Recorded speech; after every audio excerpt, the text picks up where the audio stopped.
Pagi di rumah Erika selalu diawali dengan wangi kopi dan senyum hangat.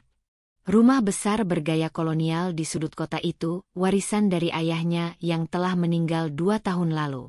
Dindingnya dihiasi lukisan-lukisan klasik, perpaduan kayu jati tua dan marmer putih yang memberi kesan mewah namun tetap nyaman. Di ruang makan, Arman, suaminya selama 5 tahun, sedang membaca koran sambil sesekali menyesap kopi buatan Erika. Sementara itu, Erika sibuk menyiapkan sarapan, terlihat sangat menikmati perannya sebagai istri dan pemilik rumah tangga yang bahagia. Ayahmu memang luar biasa. Sampai hari ini, bisnisnya masih kuat menopang kita, ujar Arman sambil tersenyum. Erika tersenyum kembali, meski dalam hati ia tahu perusahaan itu tidak menopang mereka, melainkan dirinya yang bekerja keras mengelolanya setelah sang ayah tiada. Semua ini juga karena kamu mendukungku, jawab Erika pelan, tanpa curiga apapun. Ia memang percaya penuh pada Arman. Sejak menikah, Arman terlihat perhatian, romantis, dan selalu menempatkan Erika sebagai prioritasnya. Begitu pula dengan Bu Ratna, ibu mertuanya, yang beberapa waktu terakhir mulai sering datang dan menginap. Bu Ratna terlihat seperti ibu mertua ideal di mata orang lain. Sopan, banyak senyum, dan pandai berbicara. Tapi bagi Erika, ada sesuatu yang ganjil. Ia sering merasa kehadiran mertuanya bukan sekadar rindu anak, melainkan seperti sedang mengamati sesuatu. Kadang ia menemukan Bu Ratna berkeliaran di ruang kerja almarhum ayahnya, atau menatap rak dokumen dengan sorot mata penuh pertimbangan. Bu Ratna kelihatannya makin sering di rumah ya? Tanya Sinta, sahabat Erika, saat mereka bertemu di kafe langganan. Kamu nggak khawatir? Erika mengangkat bahu. Dia ibunya Arman. Lagi pula, dia bilang merasa kesepian di rumah sendiri. Sinta menghela napas. Aku cuma berharap kamu nggak terlalu percaya sama mereka. Aku tahu kamu sayang sama Arman, tapi aku pernah dengar gosip kurang enak soal dia waktu masih kuliah dulu. Erika menatap Sinta dengan ragu. Gosip? Tentang apa? Katanya dia dulu pernah memperalat cewek yang lebih tua demi uang kuliah dan proyek. Tapi ya, namanya juga masa lalu, mungkin dia udah berubah. Erika mengangguk, mencoba tak terlalu mengindahkan ucapan itu. Baginya, Arman adalah lelaki baik, suportif, dan tak pernah memaksanya macam-macam. Tapi tak bisa dipungkiri, sejak kematian ayahnya, Arman terlihat sedikit berubah. Ia menjadi lebih ambisius, sering menyarankan agar rumah dijadikan agunan untuk memperluas bisnis, atau agar Erika berbagi nama dalam surat perusahaan sebagai pengikat komitmen keluarga. Malam itu, di kamar tidur mereka, Arman membahas lagi soal pembagian aset. Sayang, aku cuma berpikir, kalau perusahaan dan rumah ini atas nama kita berdua, kamu nggak akan kerja sendirian. Kita bisa bangun semuanya bareng. Erika tersenyum, tapi tetap menolak halus. Ini amanah dari Papa. Aku akan kelola sebaik mungkin. Kalau kamu mau bantu, aku senang banget, tapi tanpa harus mengubah kepemilikan. Arman tampak kecewa tapi tetap menahan diri. Ia tak tahu bahwa Sinta sempat memperingatkan Erika untuk tak mudah memberi akses penuh pada siapapun, termasuk suami. Waktu berjalan, dan Erika tetap hidup dengan rutinitasnya. Setiap hari ia ke kantor pusat perusahaan ayahnya, mengawasi tim, dan bertemu para investor lama. Ia sosok pemimpin yang disegani, meski usianya baru awal 30-an. Banyak yang menyukai gaya kepemimpinannya yang adil dan profesional. Namun, satu hal yang tak pernah ia duga, bahwa di balik ketenangan hidupnya, badai besar mulai terbentuk. Suatu siang, Erika menerima surat dari notaris. Ia tak menyangka akan ada rapat pembacaan ulang wasiat ayahnya, karena setahunnya semua sudah selesai 2 tahun lalu. Namun isi surat itu menyebutkan bahwa ada adendum atau lampiran tambahan dalam wasiat, yang baru ditemukan oleh asisten notaris lama. Erika penasaran. Ia langsung mengatur waktu untuk hadir. Di ruang notaris yang megah, Erika duduk berseberangan dengan seorang wanita parubaya berkacamata tebal, yang memperkenalkan diri sebagai pengganti notaris lama. Ibu Erika, kami menemukan lampiran tambahan yang diduga dibuat sekitar 6 bulan sebelum ayah Anda wafat. Erika menatap dokumen itu. Tertulis jelas bahwa semua aset rumah, villa, saham perusahaan, dan dana investasi akan jatuh ke tangan Erika sebagai pewaris tunggal. Tidak ada nama Arman ataupun nama keluarga lain. Ia lega, tapi juga heran. Bukankah itu sama dengan surat wasiat sebelumnya? Ternyata, yang membedakan adalah detail perincian warisannya. Aset tambahan seperti tanah di luar kota dan saham-saham minoritas juga kini dinyatakan mutlak milik Erika. Notaris wanita itu juga menyampaikan bahwa akan ada pengesahan ulang di pengadilan waris untuk memperkuat legalitasnya. Semua ini sah? Tanya Erika. Ya, dan akan kami bantu proses peresmiannya dalam waktu dekat, jawab sang notaris. Di luar gedung, Arman menunggu di dalam mobil. Erika memberinya informasi sepintas, dan lelaki itu hanya mengangguk. Bagus kalau semuanya jadi hak kamu. Kamu memang pantas menerimanya, ucapnya lembut, sambil menggenggam tangan Erika. Tapi senyum di wajahnya terasa ganjil, terlalu datar, terlalu kaku.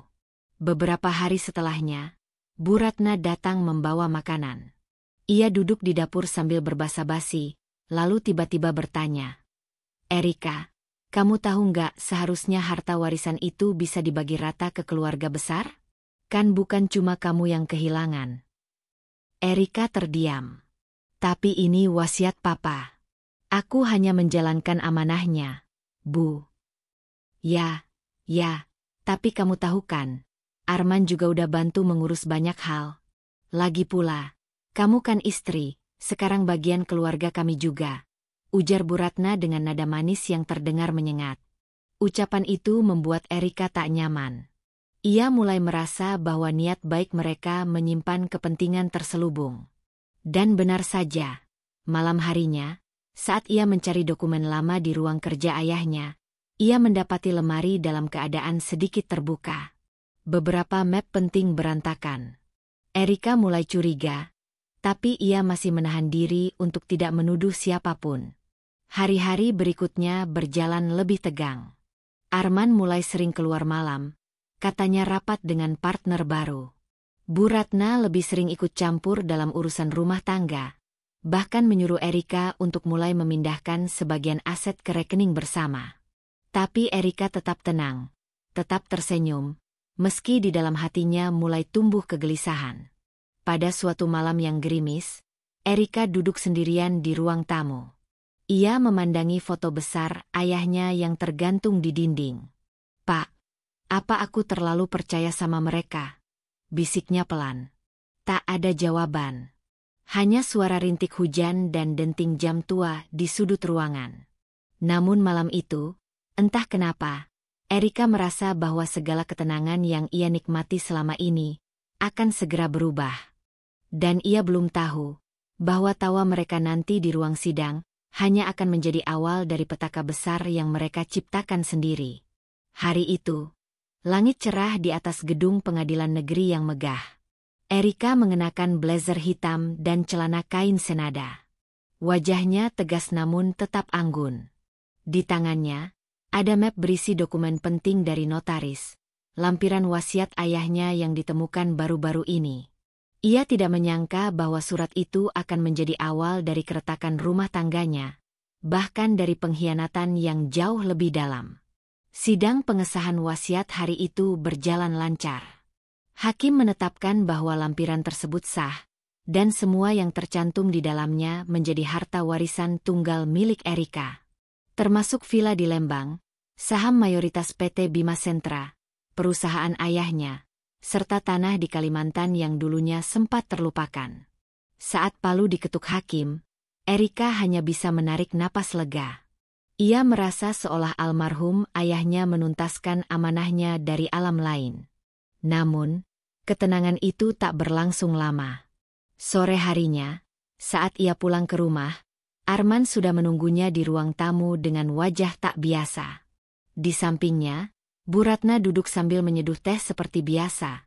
Tapi kali ini senyumnya terasa lebih tajam daripada sebelumnya. "Jadi semua resmi milikmu sekarang?" tanya Arman datar. "Iya. Tapi kamu tahu sendiri, ini memang hakku. Papa sudah putuskan itu sejak lama. Kamu juga nggak pernah keberatan," jawab Erika hati-hati. Arman tertawa kecil, lalu mengangguk. Iya, hak kamu. Tapi kan kita ini pasangan, Erika. Apapun milikmu, secara hukum, setengahnya juga milik suami, bukan?" Kalimat itu membuat Erika tersentak. "Maaf, Arman. Tapi warisan bukan harta gonogini. Itu sudah jelas dihukum." Bu Ratna meletakkan cangkirnya. "Kamu ini terlalu keras kepala, Erika. Padahal kami cuma mau kamu berpikir realistis. Rumah ini kan kamu tempati sama Arman. Kamu pikir kami nggak punya hak apapun? Kamu pikir Arman nggak punya andil dalam bantu perusahaan ayahmu?" Erika menatap keduanya dengan mata yang mulai kehilangan rasa percaya. "Perusahaan papaku bangun lagi dari nol, Bu. Setelah papa meninggal, semua yang jalanin adalah aku. Arman bahkan nggak tahu siapa direktur keuangan kami yang baru. Jadi tolong, jangan samakan bantu sekilas dengan kerja membangun." Tapi Bu Ratna malah tertawa kecil. "Ya sudah, kalau kamu merasa mampu sendiri, jalanin aja. Tapi ingat, Erika, harta bisa berubah tangan, hukum bisa dicari celahnya. Dunia ini bukan milik orang jujur saja." Ucapan itu menggantung di udara seperti ancaman. Erika tahu, mereka tidak akan diam begitu saja. Tapi ia juga belum menduga sejauh apa mereka siap menyerang. Beberapa hari kemudian, Erika dipanggil ke kantor pusat. Sekretaris perusahaan menyerahkan surat yang membuatnya terdiam beberapa menit. Ada tuntutan hukum dari pihak ketiga, yang menyebutkan bahwa wasiat ayah Erika cacat hukum karena tidak melalui jalur resmi dalam adendum terakhirnya. Anehnya, penggugat bukan orang asing, melainkan Arman sendiri. Tak butuh waktu lama untuk Erika menyadari bahwa Arman mulai menggerakkan langkah hukum. Dengan bantuan pengacara yang dikenal licik, mereka menyeret kasus ini ke ranah persidangan waris yang lebih besar. Arman dan Bu Ratna menuntut agar sebagian harta, khususnya rumah, saham, dan villa, dinyatakan sebagai bagian dari harta bersama selama pernikahan. Tak hanya itu, media mulai mengendus aroma gosip. Salah satu artikel di portal berita menyebutkan bahwa pewaris muda Erika dipertanyakan hak warisnya oleh keluarga suaminya. Foto Erika yang anggun saat peluncuran produk perusahaan kini disandingkan dengan wajah Arman dan Bu Ratna dalam balutan ekspresi prihatin, seolah mereka korban ketidakadilan. Erika murka. Ia tahu mereka menyewa jasa media untuk membentuk opini publik. Ia juga tahu, ini lebih dari sekadar soal harta. Ini tentang harga diri, tentang warisan ayahnya yang ingin mereka rampas perlahan.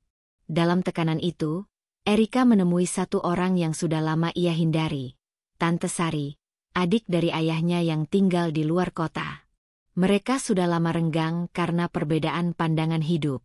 Tapi kali ini Erika tahu, hanya Tante Sari yang bisa memberi sedikit jejak tentang masa lalu dan surat wasiat ayahnya. Di rumah kecil yang dikelilingi tanaman rambat, Tante Sari menyambut Erika dengan pelukan hangat. "Papa, kamu pasti kecewa kalau lihat ini semua terjadi," ucapnya sambil menyuguhkan teh hangat. "Kenapa Papa nggak pernah cerita bahwa wasiatnya bisa digugat? Kenapa nggak dikunci rapat secara hukum dari awal?" tanya Erika lirih. Tante Sari menghela napas panjang. "Karena ayahmu terlalu percaya pada Arman. Dulu, sebelum kamu nikah, Papa pernah curiga soal motif Arman, tapi kamu terlalu bahagia untuk dikecewakan. Dan Papa terlalu sayang untuk menghancurkan momenmu." Erika menunduk. Tiba-tiba, semua rasa bersalah menyerbu pikirannya. Tante Sari lalu berjalan ke ruang belakang, mengambil sebuah buku harian tua dengan kunci rusak di pinggirnya. Ini jurnal papa kamu. Aku temukan setelah beliau meninggal, dan aku simpan karena takut jatuh ke tangan yang salah. Erika membuka halaman demi halaman. Di sana tertulis banyak catatan, rincian saham, nama-nama orang yang dipercaya, peringatan soal Arman, dan bahkan pengakuan bahwa ia menyiapkan satu lapisan perlindungan hukum cadangan yang hanya bisa diaktifkan jika Erika dikhianati. Dengan mata berkaca-kaca, Erika menggenggam jurnal itu erat. Ia belum selesai. Mereka pikir dia akan menyerah hanya karena mereka tertawa puas di ruang sidang? Saat malam datang, Erika duduk sendirian di ruang kerja almarhum ayahnya. Kali ini, bukan untuk menangis, tapi untuk menyusun strategi. Ia membuka kembali semua dokumen, mengecek keabsahan tanda tangan, dan mencocokkan dengan berkas digital. Dan saat ia menemukan perbedaan halus dalam satu salinan dokumen pernikahan yang digunakan Arman untuk menggugat, ia sadar, mereka tidak hanya mencoba mengambil harta. Mereka memalsukan bukti. Detik itu juga, Erika menghubungi seorang kenalan lama dari komunitas hukum. Dan dari situlah, ia diperkenalkan pada Dion, seorang pengacara muda yang idealis dan pernah menangani kasus waris besar dengan penuh keberanian. Mereka bertemu di sebuah kafe kecil. Dion datang dengan ransel dan ekspresi serius. Bu Erika, saya baca kasusnya. Jelas ada yang tidak beres. Dan kalau Anda setuju, saya siap bantu, tanpa bayaran, ucap Dion. Kenapa? Tanya Erika curiga. Dion tersenyum. Ayah saya dulu karyawan setia di perusahaan almarhum ayah Anda. Waktu kami jatuh miskin, beliau tetap digaji walau sedang sakit. Saya cuma ingin balas jasa itu. Erika terdiam. Dunia memang tak pernah sepenuhnya gelap. Dan di malam yang sama, ia menyadari, perang baru saja dimulai. Hari-hari Erika yang dulu tenang, perlahan berubah menjadi ladang ujian kesabaran. Arman, suaminya yang dulu hangat dan penuh perhatian, kini menunjukkan wajah yang sama sekali berbeda. Semua berawal dari satu pagi ketika Erika menolak menandatangani berkas transfer saham yang diajukan Arman dengan alasan restrukturisasi internal perusahaan. Padahal Erika tahu, itu hanya akal-akalan agar sebagian aset masuk ke kendali Arman. Ini cuma prosedur biasa, kata Arman sambil tersenyum, menyodorkan map berisi lembaran dokumen dengan lambang perusahaan. Investor luar perlu melihat bahwa kita bersatu secara struktur. Nama kita berdua akan memperkuat kepercayaan mereka. Erika membaca cepat beberapa halaman dan langsung mendeteksi kejanggalan. Salah satu klausul menyebutkan bahwa Arman akan mendapatkan hak pengambilan keputusan atas saham yang dipindahkan atas namanya. Kenapa kamu nggak bilang sebelumnya soal ini? Tanya Erika dengan nada tenang namun tajam. Arman masih berusaha mempertahankan senyumnya. Sayang, kamu terlalu paranoid. Kita ini suami istri. Apa gunanya menikah kalau semua keputusan harus sendiri-sendiri? Tapi ini perusahaan ayahku. Dan kamu tahu sendiri, semua yang dijalankan sekarang dibangun dari visinya. Aku cuma menjaga warisan beliau, jawab Erika, tak sudi dibujuk rayu lagi. Sejak penolakan itu, Arman berubah. Ia tak lagi memeluk Erika setiap pagi, tak lagi menawarkan makan malam bersama, dan bahkan mulai tidur larut malam dengan dalih pekerjaan. Erika yang dulu selalu percaya, kini mulai menjaga jarak. Ia bahkan memeriksa email perusahaan dengan lebih waspada dan meminta audit internal dilakukan oleh tim independen. Di tengah perubahan itu, Bu Ratna menjadi lebih sering datang dan menetap di rumah mereka. Ia mulai bersikap seperti pemilik rumah, memindah barang-barang, menata ulang ruang kerja ayah Erika, bahkan mengganti gorden yang dibeli almarhum ayahnya bertahun-tahun lalu. Suatu sore, Erika memergoki Bu Ratna tengah membuka laci di ruang kerja, tempat dokumen-dokumen lama disimpan. Saat ditanya, Bu Ratna hanya tersenyum. Aku cuma cari berkas catatan lama Arman. Siapa tahu bisa bantu kamu juga. Erika. Jangan terlalu curiga sama keluarga sendiri. Erika tak menjawab. Ia hanya menatap wanita itu tajam, lalu menutup laci sendiri dengan pelan. Namun, konflik tak berhenti di rumah. Di kantor, Erika menerima laporan bahwa ada beberapa transaksi mencurigakan dalam 2 bulan terakhir. Jumlahnya memang tidak besar, tapi terjadi secara rutin. Nomor rekening penerima ternyata terhubung dengan satu nama, Maya Citra, seorang wanita muda yang diketahui bekerja sebagai konsultan lepas untuk proyek yang diajukan Arman. Erika tak butuh waktu lama untuk menyadari ada yang lebih dari sekadar konsultan. Ia meminta Dion menyelidiki lebih lanjut. Dalam waktu 2 hari, Dion kembali dengan hasil mengejutkan. Maya Citra adalah mantan pacar Arman semasa kuliah. Wanita yang sama yang disebut Sinta pernah menjadi korban Arman dahulu. Dia bukan sekadar selingkuhan, Bu Erika. Tapi kaki tangan dalam penggelapan dana. Uang perusahaan masuk ke rekening pribadinya. Saya sudah kumpulkan bukti transaksi dan juga screenshot pesan antara mereka berdua, kata Dion sambil menyerahkan flash disk. Erika membaca salinan chat antara Arman dan Maya. Di sana, Arman menulis, "Tenang aja, kita hampir pegang kendali penuh. Setelah warisannya semua atas namaku, aku bakal lepasin dia pelan-pelan. Dia nggak akan sempat sadar." Tangan Erika gemetar. Dunia seolah runtuh, tapi ia menahan air matanya. Tak ada lagi yang bisa dipercaya di rumahnya sendiri. Namun Erika tidak memilih melabrak atau menangis. Ia simpan semua itu dalam diam. Ia tahu bahwa terburu-buru hanya akan memperkuat posisi Arman. Maka, ia menyusun strategi. Pagi berikutnya, ia tetap membuatkan kopi untuk Arman, seperti biasa. Tapi kali ini, ia menyajikannya dengan senyum dingin. "Kamu yakin gak mau sarapan dulu?" tanya Erika lembut. Arman, yang sedang sibuk dengan laptopnya, hanya menjawab singkat, "Nggak usah. Aku harus meeting pagi ini." Erika tersenyum, lalu berjalan perlahan ke balkon. Ia membuka ponselnya, lalu mengirim pesan ke Dion. "Lanjutkan investigasi. Kita seret Maya dulu." Arman menyusul. Di waktu yang sama, Bu Ratna datang sambil membawa map merah. "Erika, ini berkas legal yang mungkin kamu butuh. Surat pembelian rumah. Coba kamu cek." Erika menerimanya dengan senyum, tapi ia tahu, surat itu palsu. Karena rumah itu, berdasarkan catatan notaris, tak pernah berpindah tangan dari almarhum ayahnya. Bahkan dalam surat waris pun disebutkan bahwa rumah itu hanya bisa diwariskan ke Erika atau keturunannya. "Bu Ratna," ujar Erika perlahan, "kalau ibu mau sesuatu, ibu bisa bicara langsung. Tidak perlu bermain di belakang. Saya bukan anak kecil." Bu Ratna tersenyum sinis. "Kamu terlalu percaya pada warisan, Erika. Dunia ini bukan soal siapa yang ditinggalin apa, tapi siapa yang bisa mempertahankan apa yang dia pegang." Kalimat itu menancap seperti pisau. Erika mulai sadar bahwa mereka tak akan berhenti.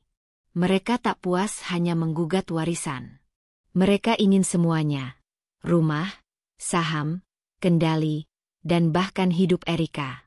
2 hari kemudian, surat gugatan resmi datang ke rumah. Erika digugat secara perdata oleh Arman dan ibunya, dengan tuduhan menyelewengkan warisan dan menguasai aset secara sepihak. Di dalamnya tertera permintaan agar rumah, villa, dan perusahaan diproses menjadi harta gonogini. Sore itu, Erika duduk sendirian di ruang tamu, memandangi berkas gugatan. Di atas meja, foto pernikahannya dengan Arman masih terpajang. Dalam foto itu, mereka tersenyum bahagia. Tapi kini, semua telah berubah. Erika menggenggam foto itu, lalu meletakkannya perlahan ke dalam laci. Ia menatap lurus ke depan, lalu berbisik, "Aku tidak akan kalah. Tidak untuk ayahku. Tidak untuk hidupku. Dan malam itu, Erika membuat keputusan besar. Ia akan menceraikan Arman. Bukan hanya sebagai bentuk perlawanan, tapi sebagai langkah awal mengambil kembali kendalinya atas hidup sendiri. Erika duduk di ruang kerja ayahnya dengan napas berat. Tumpukan dokumen gugatan masih terbuka lebar di meja. Di hadapannya, berkas-berkas berisi nama dirinya disebut sebagai tergugat utama, bersama permintaan pemecahan harta warisan dan pembagian aset pernikahan. Itu bukan gugatan biasa. Itu adalah serangan langsung dari dua orang yang paling ia percaya di masa lalu.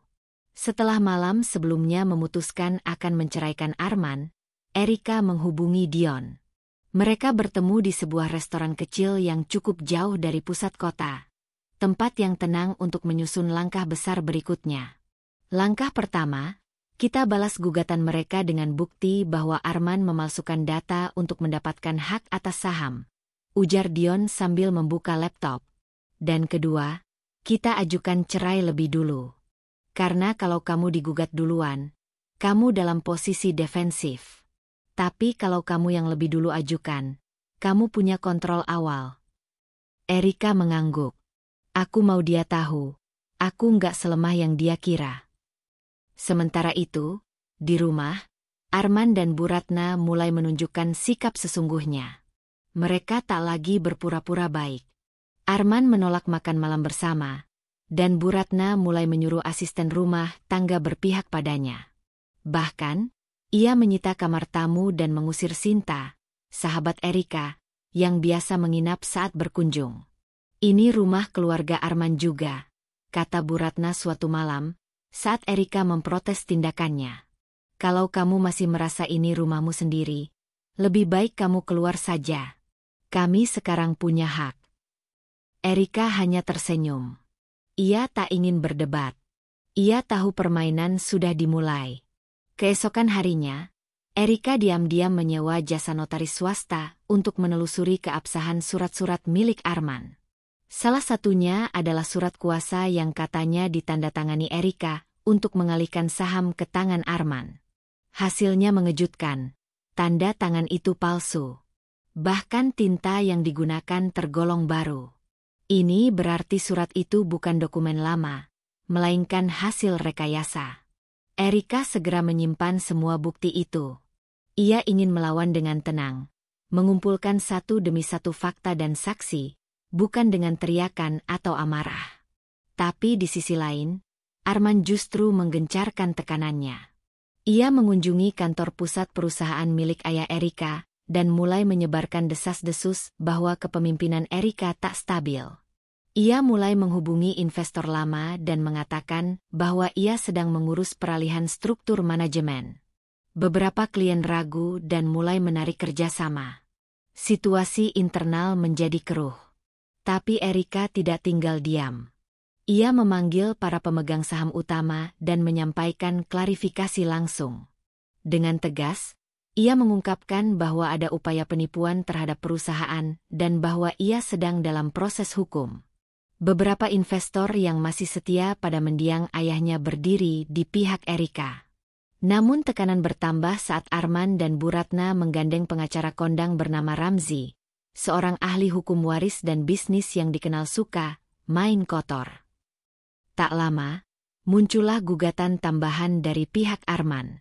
Mereka mengklaim bahwa Erika membatasi hak suami dalam menjalankan kewajiban keluarga dan menuntut kompensasi atas tekanan mental yang ditimbulkan.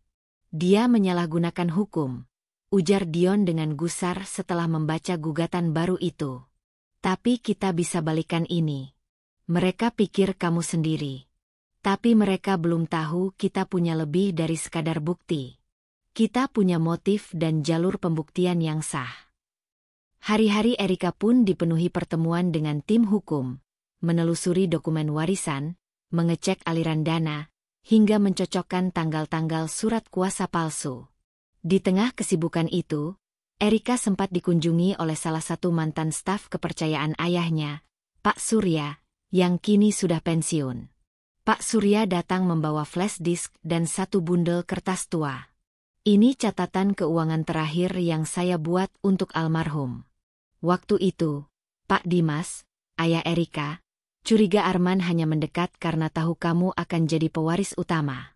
Jadi beliau simpan file-file ini secara pribadi, tidak pernah dimasukkan ke laporan resmi.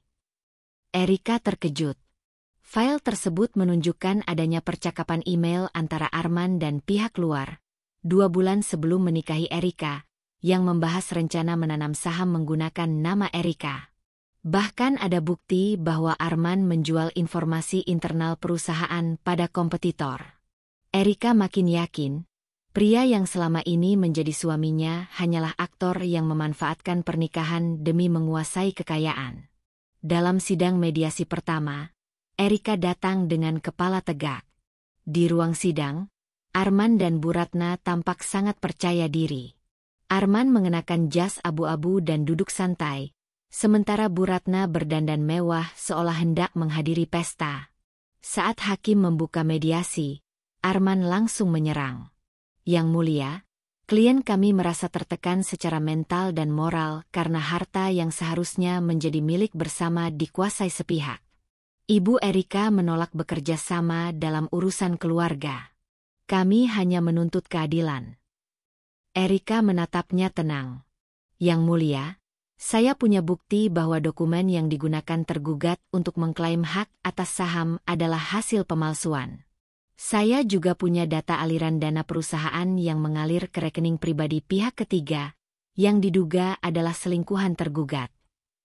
Ruangan mendadak hening. Wajah Arman berubah. Tapi ia mencoba tetap tenang. Bu Ratna mulai berbisik panik pada pengacaranya.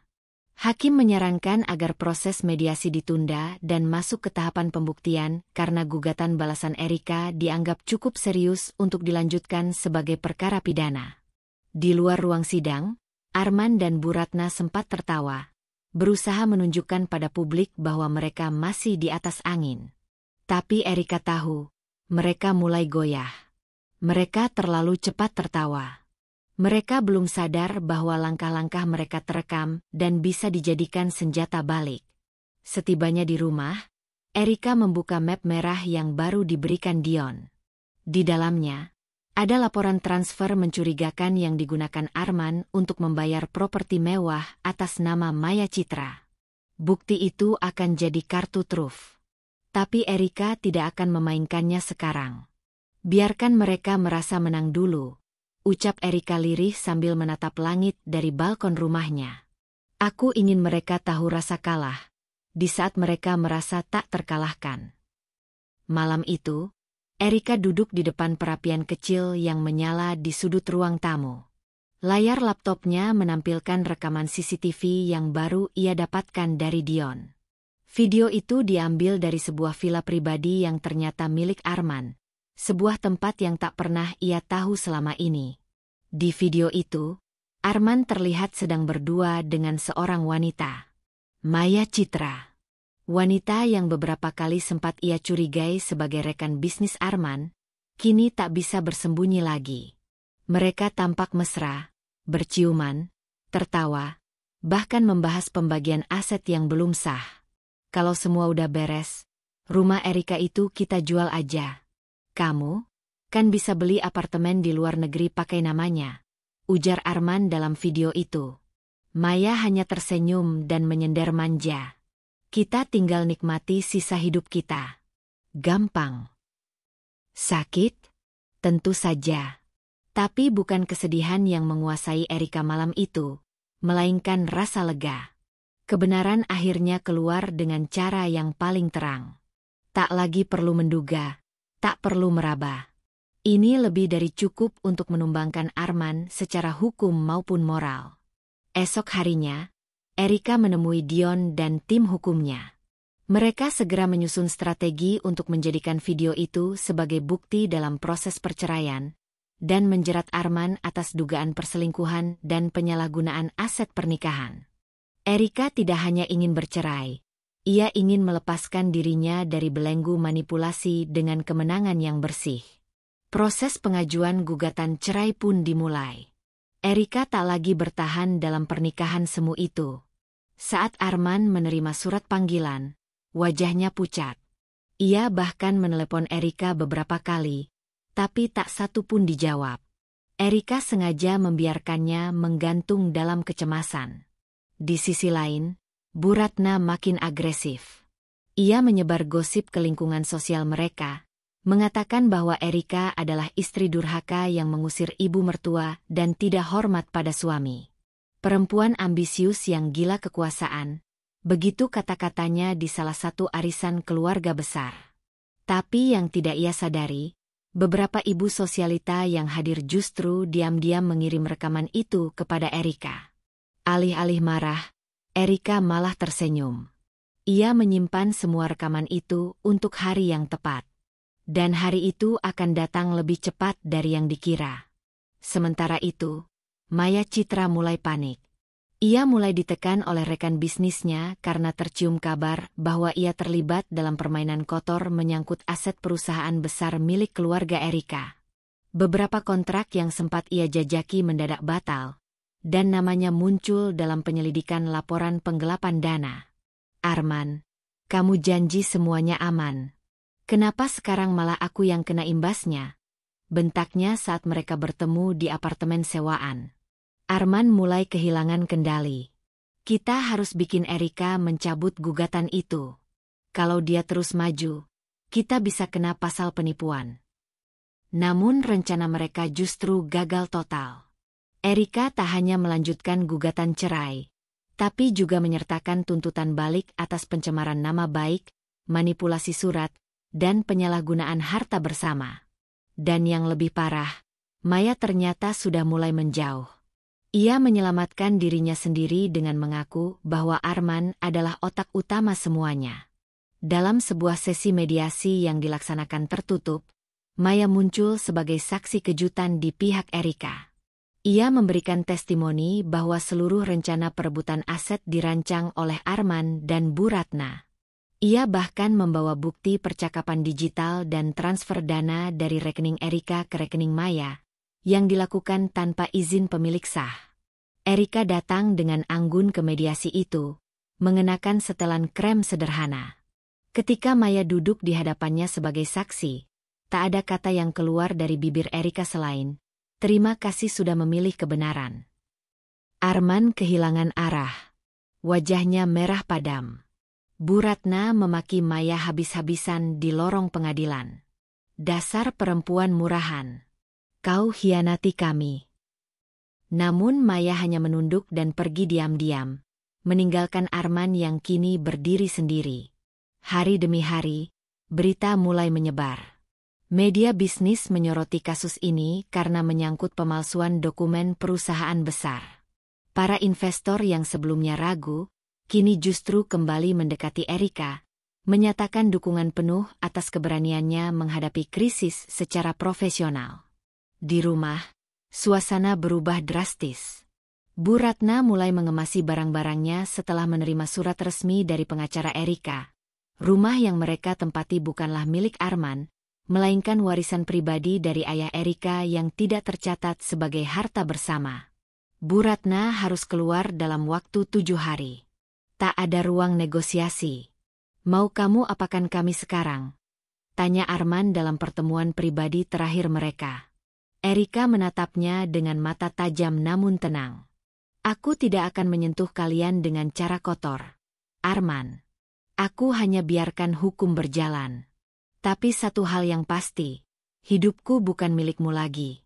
Dan semua yang kamu bangun di atas kebohongan, akan runtuh dengan sendirinya." Dan benar saja, dalam hitungan minggu, semua properti yang Arman beli atas nama Erika dibekukan. Rekeningnya diaudit. Sumber keuangan Maya ditelusuri. Sementara Erika malah menerima undangan untuk berbicara di Forum Wanita Pemimpin Bisnis Nasional. Ia kini dianggap sebagai simbol perempuan tangguh yang mampu bangkit dari pengkhianatan dengan kepala tegak. Arman mulai menutup diri dari publik. Sementara Bu Ratna yang selama ini sibuk menyombongkan diri di lingkungan sosial, kini dijauhi. Satu persatu teman lamanya memilih tak terlibat, takut terseret kasus. Suatu hari, Erika mengunjungi makam ayahnya. Ia berdiri di sana lama, hanya berkata pelan, "Ayah, aku pegang janjiku. Aku lindungi semuanya." Dan senyum tipis mengembang di wajahnya. Bukan karena puas akan balas dendam, tapi karena akhirnya, ia berhasil keluar dari neraka yang selama ini tersembunyi di balik senyuman rumah tangga. Langit Jakarta pagi itu terasa muram. Di luar gedung pengadilan, hujan gerimis turun pelan seolah mencerminkan isi hati Erika yang penuh kecemasan. Ia duduk di bangku panjang ruang tunggu pengadilan, mengenakan blus putih dan blazer abu-abu sederhana. Matanya sembab, namun sorotnya tetap tenang. Ini adalah hari penentuan, putusan sidang warisan yang telah berjalan selama beberapa bulan terakhir. Di sisi lain ruang, Arman dan Bu Ratna tampak begitu percaya diri. Bu Ratna mengenakan setelan mahal dan perhiasan mencolok. Arman berdiri di dekatnya, berbisik dan sesekali tertawa kecil. Mereka seperti datang bukan untuk sidang, tapi untuk menyaksikan pertunjukan kemenangan. "Bu Erika, mari kita masuk. Sidangnya akan segera dimulai," ucap pengacara Erika dengan suara lembut. Ia adalah pengacara lama keluarga, sudah sepuh dan tak sekuat dulu. Tapi ia tetap mendampingi Erika karena rasa hormatnya pada mendiang ayah Erika. Di ruang sidang, hakim membuka sidang dengan suara tegas.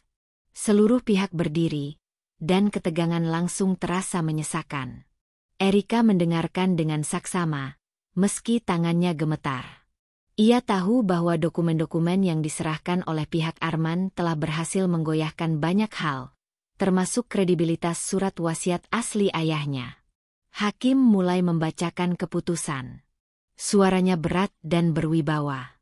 Setelah mempertimbangkan seluruh bukti dan keterangan yang diberikan dalam persidangan ini, maka pengadilan memutuskan untuk menyatakan bahwa sebagian dari harta warisan yang dipersengketakan dinyatakan sah menjadi milik Tuan Arman dan Nyonya Ratna, atas dasar legalitas dokumen peralihan kepemilikan yang telah ditandatangani almarhum, serta hasil verifikasi notaris. Erika membeku. Kata-kata hakim seperti palu godam yang menghantam dadanya. Matanya berkaca-kaca, tapi ia tetap tegak. Ia menoleh ke arah Arman dan Bu Ratna, yang langsung saling menepuk tangan dan tersenyum lebar. Arman memeluk ibunya, lalu menoleh ke Erika sambil berkata lantang. "Akhirnya, keadilan berpihak juga ya, sayang, maksudku, mantan sayang," ucapnya sinis. Bu Ratna menambahkan, "Kamu pikir kamu siapa? Mau kuasai semua warisan ayahmu sendiri? Lihat sekarang. Allah adil, nak. Kita yang menang." Suara tawa mereka menggema di lorong gedung pengadilan. Beberapa orang yang lewat menoleh, penasaran. Erika hanya menunduk sejenak, lalu bangkit perlahan. Ia berjalan melewati mereka tanpa sepatah kata pun. Tapi saat hampir melewati Arman, ia berhenti. "Kalian menang hari ini. Tapi jangan salah, keadilan yang sebenarnya belum selesai. Aku tidak akan diam," ucapnya lirih, namun penuh kekuatan. Arman hanya terkekeh. "Silakan, Erika. Tapi kau tak akan bisa melawan kami. Bukti sudah bicara." Bahkan hakim pun berpihak. Erika melangkah pergi. Dunia seakan runtuh, tapi ia menolak untuk tumbang. Begitu sampai di luar gedung, hujan turun lebih deras. Ia berdiri di bawah payung yang dibawa asisten pengacaranya, matanya menatap langit kelabu. Hari-hari setelah keputusan itu adalah neraka bagi Erika. Rumah peninggalan ayahnya di kawasan elit kini resmi disita dan dalam proses balik nama ke Arman. Saham perusahaan pun telah dialihkan, dan Erika bahkan diwajibkan membayar biaya kompensasi karena dianggap menyalahgunakan surat warisan. Ia diusir dari rumah. Mobilnya disita. Ia hanya menyisakan satu apartemen kecil yang dulu pernah dibeli atas namanya sendiri. Di kamar apartemen sempit itu, Erika menatap bingkai foto ayahnya. Air mata jatuh tanpa bisa ditahan. "Ayah, maaf. Aku gagal menjaga apa yang kau wariskan. Aku terlalu percaya. Telepon berdering, namun ia biarkan. Pikirannya kosong. Dunia serasa menghimpit dari segala arah. Ia tidak tahu harus mulai dari mana. Namun, malam itu, di tengah keheningan, ada ketukan di pintu. Tok, tok. Erika membuka pintu dengan enggan. Di hadapannya berdiri seorang pria muda, dengan jas kusut tapi senyum hangat. Rambutnya basah karena hujan. Maaf malam-malam, Bu Erika. Saya Dion. Dion Wicaksana. Pengacara, ucap pria itu sambil mengulurkan tangan. Erika mengernyit. Maaf, saya tidak sedang mencari pengacara saat ini. Saya tahu. Tapi saya mencari kebenaran. Dan saya yakin Ibu Erika juga. Saya melihat jalannya sidang kemarin. Banyak hal yang tidak masuk akal. Dan saya punya alasan kuat untuk percaya bahwa dokumen yang dibawa oleh pihak Arman adalah palsu. Erika memandangi wajah Dion yang tampak jujur. Mata pria itu menyeratkan keyakinan. Saya tidak bisa bayar, Mas. Semua aset saya habis. Saya tidak minta bayaran. Saya hanya minta satu hal, kepercayaan. Izinkan saya bantu ibu membersihkan nama ayah ibu, dan nama ibu sendiri. Hening sejenak. Erika menarik napas panjang, lalu mengangguk pelan. Ada sesuatu dalam diri Dion yang membuatnya ingin percaya. Mungkin, inilah titik balik yang ia butuhkan. Beberapa hari kemudian, Erika bertemu kembali dengan Tante Sari, saudara dari ayahnya yang selama ini menjauh sejak konflik warisan muncul. Awalnya, hubungan mereka canggung. Tapi ketika Erika menceritakan semua kehancuran yang ia alami, Tante Sari menatapnya dengan mata berkaca. Kamu tidak sendiri, Nak. Aku tahu semua ini salah. Arman dan ibunya memang dari dulu sudah mengincar kekayaan ayahmu. Bahkan saat ayahmu sakit keras dulu, mereka selalu datang bukan untuk bantu, tapi untuk minta uang. Erika tercekat. Ia mendengar nada sesal dari suara Tante Sari. Aku punya sesuatu. Jurnal ayahmu. Ia memberikannya padaku sebelum meninggal. Ia bilang, kalau sesuatu terjadi padaku, berikan ini ke Erika. Tapi aku takut mereka akan mencelakai aku juga. Erika menerima buku lusuh itu. Tangannya gemetar saat membukanya. Dan halaman demi halaman mencatat sesuatu yang tak ternilai. Rekening tersembunyi. Transaksi rahasia. Surat perjanjian dengan tangan asli ayahnya. Semua ada di sana. Ia menatap Dion, yang langsung menyalakan laptopnya dan mulai memindai halaman demi halaman. Ini bisa jadi bukti kunci, bisik Dion. Dan di momen itu, untuk pertama kalinya sejak semua ini dimulai, Erika tersenyum. Perlahan, sang Phoenix mulai bangkit dari abu. Namun, belum sempat Erika melangkah keluar dari ruang sidang, suara tawa mencuat nyaring. Suara yang begitu dikenalnya. Hah, aku bilang apa, Erika? Kamu pikir kamu siapa bisa melawan aku? Bu Ratna melangkah mantap sambil menggandeng lengan Arman. Kamu itu cuma anak kecil manja yang terlalu lama dimanjakan ayahmu. Sekarang lihat. Semua sudah kembali ke tangan keluarga yang pantas. Arman tersenyum sinis sambil menyentuh jasnya yang mahal. Kamu terlalu percaya diri.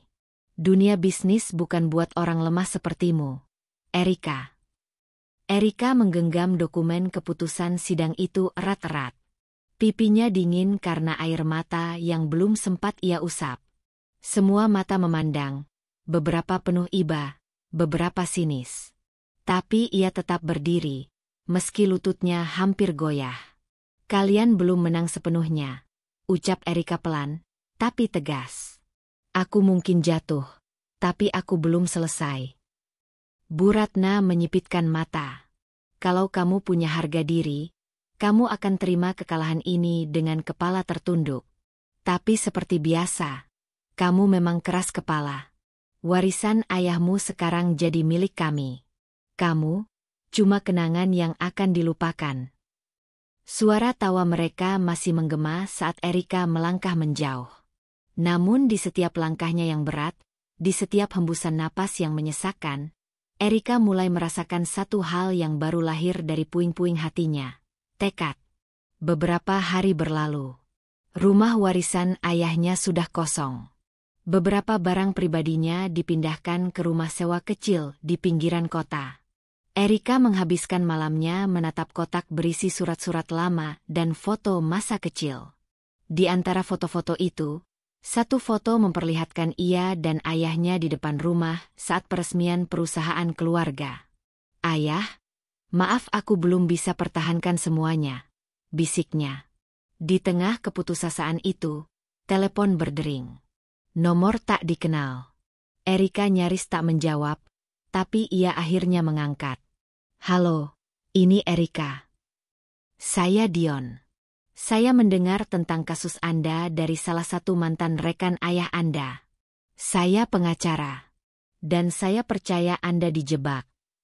Erika terdiam.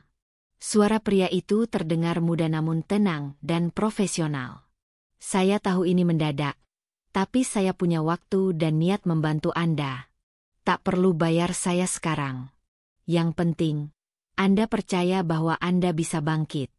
Masih ada celah hukum yang bisa kita kejar." Erika menelan ludah.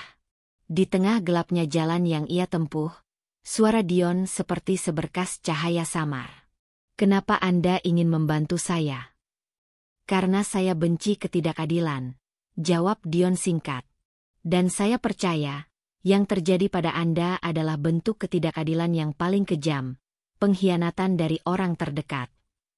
Erika terdiam lama. Lalu, untuk pertama kalinya setelah sekian hari, ia mengangguk, meski hanya pada dirinya sendiri. "Baik. Saya terima bantuan Anda, Pak Dion." Langit mendung menggantung rendah ketika Erika berdiri di depan rumah kontrakan mungil yang kini menjadi tempat tinggalnya. Rumah itu jauh dari kata layak untuk seorang pewaris perusahaan besar. Dindingnya lembab, perabotannya seadanya, dan atapnya bocor saat hujan pertama turun malam itu. Erika duduk bersandar di kasur tipis di sudut ruangan, memeluk lutut sambil menatap langit-langit. Ia mencoba merangkai kenyataan. Rumahnya sudah pindah tangan, saham milik almarhum ayahnya direbut paksa, bahkan dia kini berutang karena tuntutan ganti rugi yang dimenangkan Arman dan Bu Ratna. Yang paling menyakitkan bukanlah kehilangan harta itu, melainkan kenyataan bahwa orang yang pernah ia cintai dan anggap keluarga, kini dengan tega menginjak-injaknya. Suatu malam, Erika melihat sebuah berita di televisi tua milik tetangganya. Wajah Arman muncul, tersenyum, diwawancarai oleh reporter karena keberhasilan menyelamatkan perusahaan keluarga dari krisis. Di sebelahnya berdiri Bu Ratna dengan kebaya glamor, memamerkan senyum palsunya. Erika tak kuat. Ia keluar rumah dan duduk di trotoar gelap, membiarkan air matanya jatuh.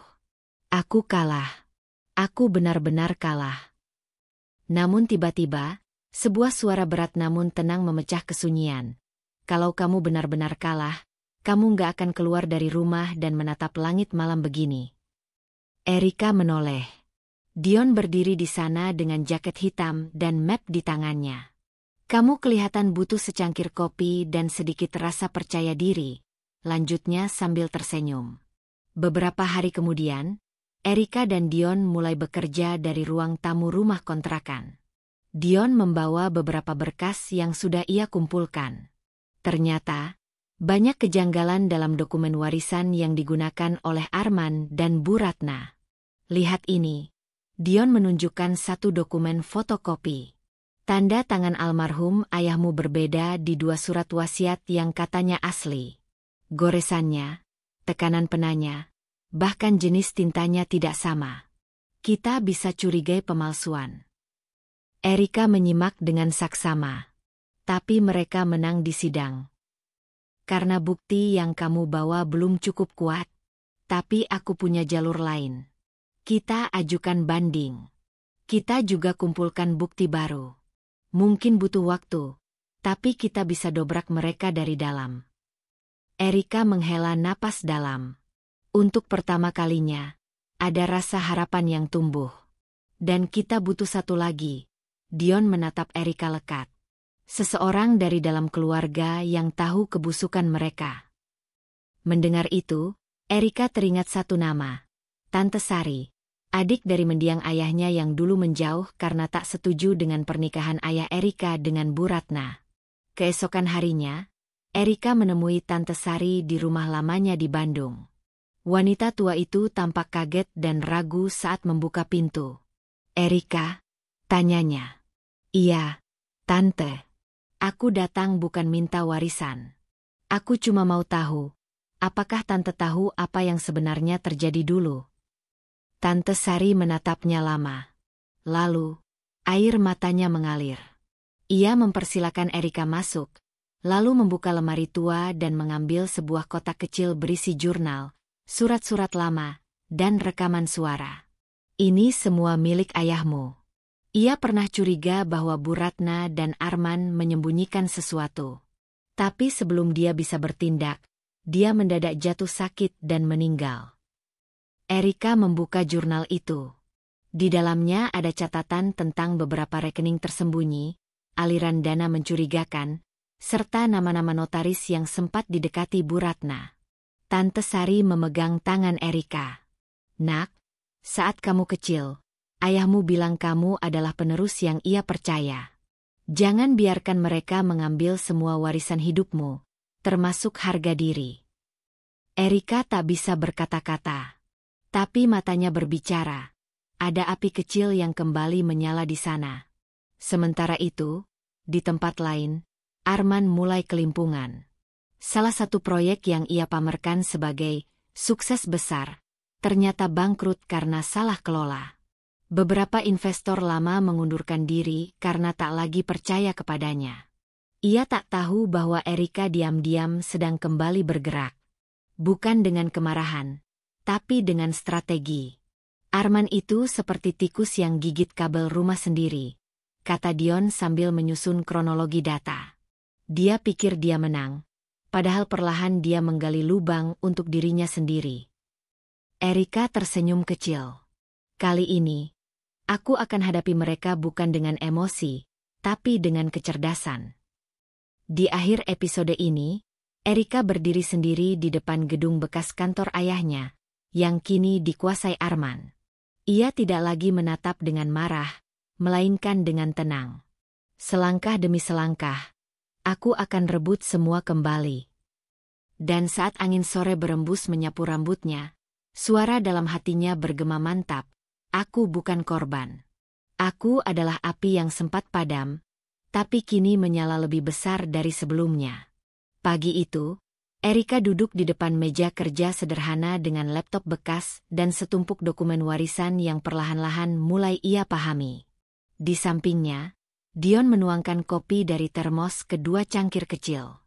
Ia meletakkan satu di depan Erika. "Kalau kamu mau bangkit, kamu harus mulai dari satu hal penting," ujar Dion sambil menunjuk ke arah jurnal ayah Erika. "Validasi semua catatan ini. Kalau terbukti, kita punya bom besar untuk menjatuhkan mereka secara hukum." Erika mengangguk mantap. Ia menghubungi beberapa bank untuk memverifikasi nomor rekening yang tertera di jurnal, mengatur pertemuan dengan mantan notaris ayahnya, dan menelusuri aliran dana lama lewat seorang kenalan ayahnya yang bekerja di lembaga keuangan. Semuanya dilakukan dalam diam, tanpa gembar-gembor. Sementara itu, hubungan antara Erika dan Tante Sari semakin erat. Sang tante kini mendampingi Erika sebagai sosok ibu yang seharusnya ia punya sejak dulu. Mereka sering berbincang hingga larut malam, membahas masa lalu ayah Erika dan bagaimana beliau begitu mencintai putri semata wayangnya. "Ayahmu itu keras, tapi hatinya lembut," ucap Tante Sari sambil menyerahkan foto lama ayah Erika bersama bayi kecil di pelukannya, Erika sendiri. Dia tahu ada yang gak beres sejak awal menikahi Bu Ratna. Tapi dia diam. "Demi kamu." Erika menggigit bibir. Dan aku justru pernah percaya bahwa Arman mencintaiku. Tante Sari memegang tangan keponakannya. Kadang orang baru belajar setelah terbakar. Tapi lihat kamu sekarang. Kamu bangkit. Nak, dari puing-puing itu, kamu mulai membangun lagi. Dalam pergerakannya, Erika juga mulai membangun jejaring baru. Ia menghubungi beberapa mantan kolega ayahnya. Mereka yang dulu undur diri karena tak tahan dengan kelicikan Arman dan Bu Ratna. Tak disangka, salah satu dari mereka, Pak Anjas, bersedia menjadi saksi. Saya dulu staf keuangan Pak Dimas, ayahmu. Saya lihat sendiri saat Bu Ratna menyuruh seseorang menyalin surat warisan, lalu memaksa Pak Dimas tanda tangan saat beliau sakit keras. Saya bisa bersaksi kalau dibutuhkan. Erika dan Dion saling pandang. Ini adalah salah satu titik balik paling penting. Kesaksian langsung. Namun, mereka masih butuh satu hal lagi. Bukti visual. Rekaman. Bukti bahwa dokumen waris benar-benar dipalsukan secara fisik dan disahkan oleh notaris palsu. Sementara itu, kehidupan Arman mulai retak dari dalam. Beberapa proyek gagal, investor hengkang, dan staf mulai curiga terhadap manajemen keuangan yang semakin kacau. Bu Ratna, yang biasanya tampil penuh percaya diri, mulai sering sakit kepala dan mengeluh kehilangan kontrol atas keuangan.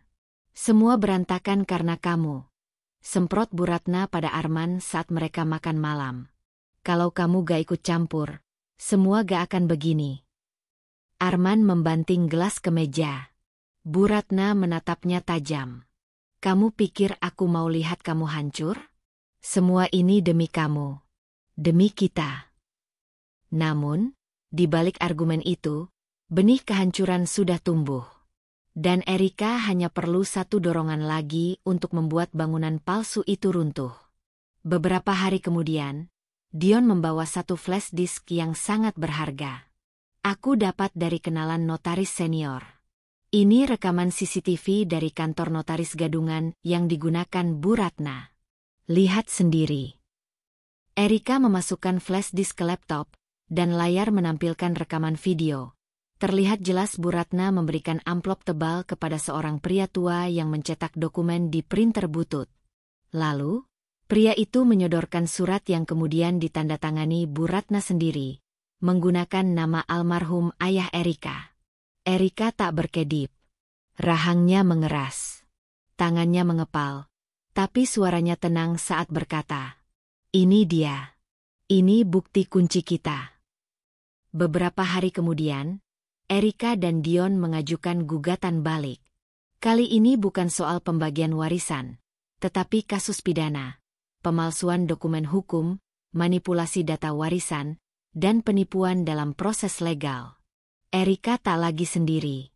Bersama Dion, Tante Sari, dan para saksi yang bersedia bicara, ia mulai mengatur strategi dengan rapi. Sambil memandangi papan investigasi di dinding rumah kontrakannya, Erika bergumam, "Aku tidak akan balas dendam dengan emosi. Aku akan balas dengan keadilan." Di ujung episode, Erika berdiri di sebuah rooftop gedung tinggi. Angin malam berembus kencang, rambutnya berkibar, dan kota gemerlap menyala di bawah sana. Dion berdiri di sampingnya. "Kamu sadar enggak? Dulu kamu bilang kamu kalah. Tapi sekarang, kamu bukan cuma bangkit. Kamu jadi lebih kuat." Erika tersenyum samar. "Aku hanya ingin satu hal, Dion. Bukan kekayaan. Bukan balas dendam. Tapi, kebenaran.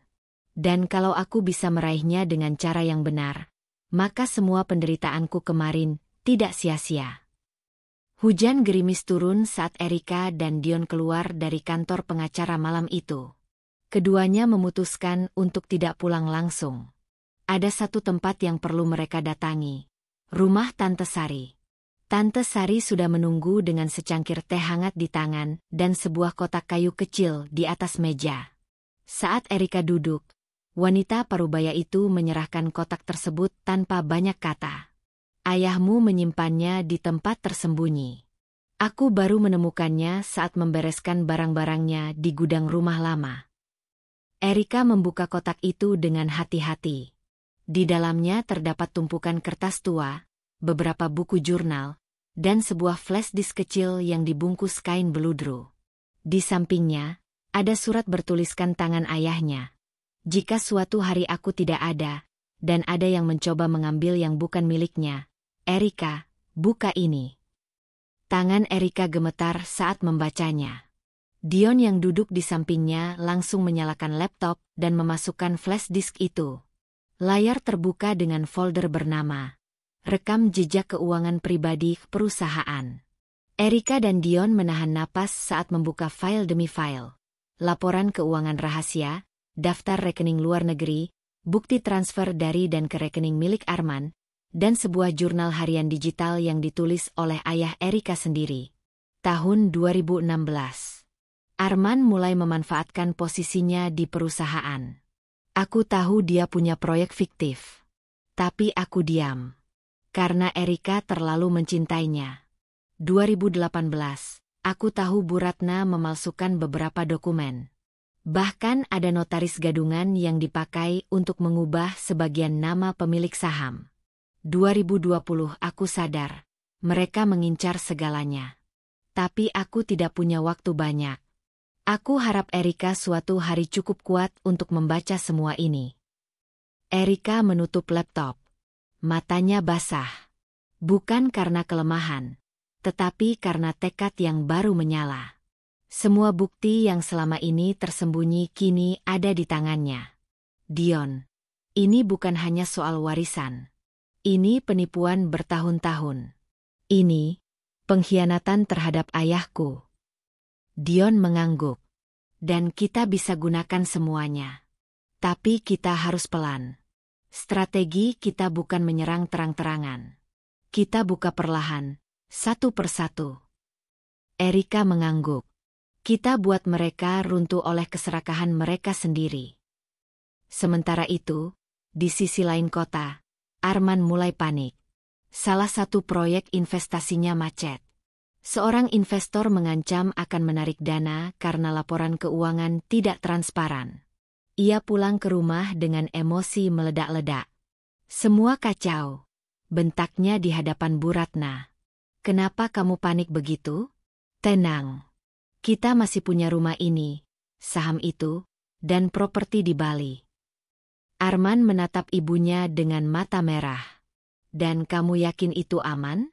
Kalau Erika benar-benar buka mulut, kita bisa dipenjara. Bu Ratna tercekat. Ia menengok ke kanan-kiri, memastikan tak ada yang menguping. Kita harus cari notaris itu. Pastikan dia bungkam. Kalau perlu, kasih uang lagi. Arman menggertakkan gigi. Kalau dia buka suara, habis kita. Erika dan Dion bergerak cepat. Mereka menemui Pak Anjas, mantan staf keuangan ayahnya, dan memperlihatkan semua dokumen. Pak Anjas terpukau. Saya tahu semua ini. Tapi saya kira Pak Dimas sudah hapus semua jejak. Beliau lebih cerdas dari yang kita kira, jawab Dion. Pak, Anda siap bersaksi? Pak Anjas mengangguk mantap. Saya siap. Mereka juga berhasil menghubungi salah satu mantan staf notaris resmi ayah Erika, yang menyebutkan bahwa surat waris resmi tidak pernah diterbitkan karena ditarik secara sepihak saat Pak Dimas sakit. Bukti ini memperkuat bahwa dokumen yang kini digunakan oleh Bu Ratna dan Arman adalah hasil rekayasa. Sambil terus mengumpulkan bukti, Erika dan Dion menyewa penyelidik swasta untuk melacak jejak keuangan Arman yang lebih dalam. Tak butuh waktu lama, mereka menemukan bahwa Arman diam-diam menyalurkan dana perusahaan lama ke rekening pribadi atas nama orang lain. Diduga selingkuhannya yang tinggal di apartemen mewah. Kalau kita punya semua ini, kenapa nggak langsung lapor polisi? Tanya Erika. Dion menggeleng. Kita harus menunggu momen yang tepat. Kita buat gugatan pidana, tapi juga siapkan gugatan perdata untuk pengembalian aset. Satu pukulan di meja sidang, biar semua terungkap sekaligus. Erika tersenyum dingin. Kali ini, Aku yang akan berdiri di depan ruang sidang. Tapi bukan sebagai orang yang kalah. Beberapa hari kemudian, Erika mengunjungi makam ayahnya. Ia berdiri di sana dengan pakaian serba hitam.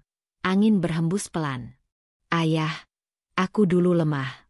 Tapi sekarang aku bangkit. Aku janji, aku akan bersihkan nama baik ayah. Aku akan rebut kembali semuanya. Dengan caraku. Dengan cara ayah mengajariku, menghormati hukum dan tidak jadi serigala rakus seperti mereka. Ia meletakkan satu bunga mawar putih di pusara dan berbalik dengan langkah mantap. Di akhir episode, Erika mengadakan pertemuan kecil di sebuah kafe dengan investor lama perusahaan ayahnya. Mereka yang dulu meninggalkan perusahaan karena merasa ditipu Arman. Dengan tenang dan penuh percaya diri, Erika berkata, "Saya tidak datang untuk meminta uang. Saya datang untuk mengembalikan martabat. Kalau kalian percaya pada saya, kita akan bangun perusahaan baru. Bersih, jujur, tanpa campur tangan orang-orang rakus." Para investor saling pandang. Salah satu dari mereka mengangguk pelan. "Kalau kamu bisa tunjukkan bukti kebenaranmu, Erika, kami bersamamu."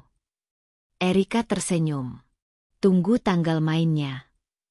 Hari itu matahari bersinar terang. Erika, mengenakan blazer putih dan celana panjang abu-abu, berjalan mantap menuju kantor notaris yang dulu pernah bekerja sama dengan almarhum ayahnya. Bersama Dion, ia membawa berkas tebal penuh bukti pemalsuan dokumen dan transfer ilegal yang dilakukan Arman dan Bu Ratna. Mereka disambut oleh seorang pria parubaya, Pak Gunarto, notaris senior yang wajahnya masih mengingat betul siapa Erika.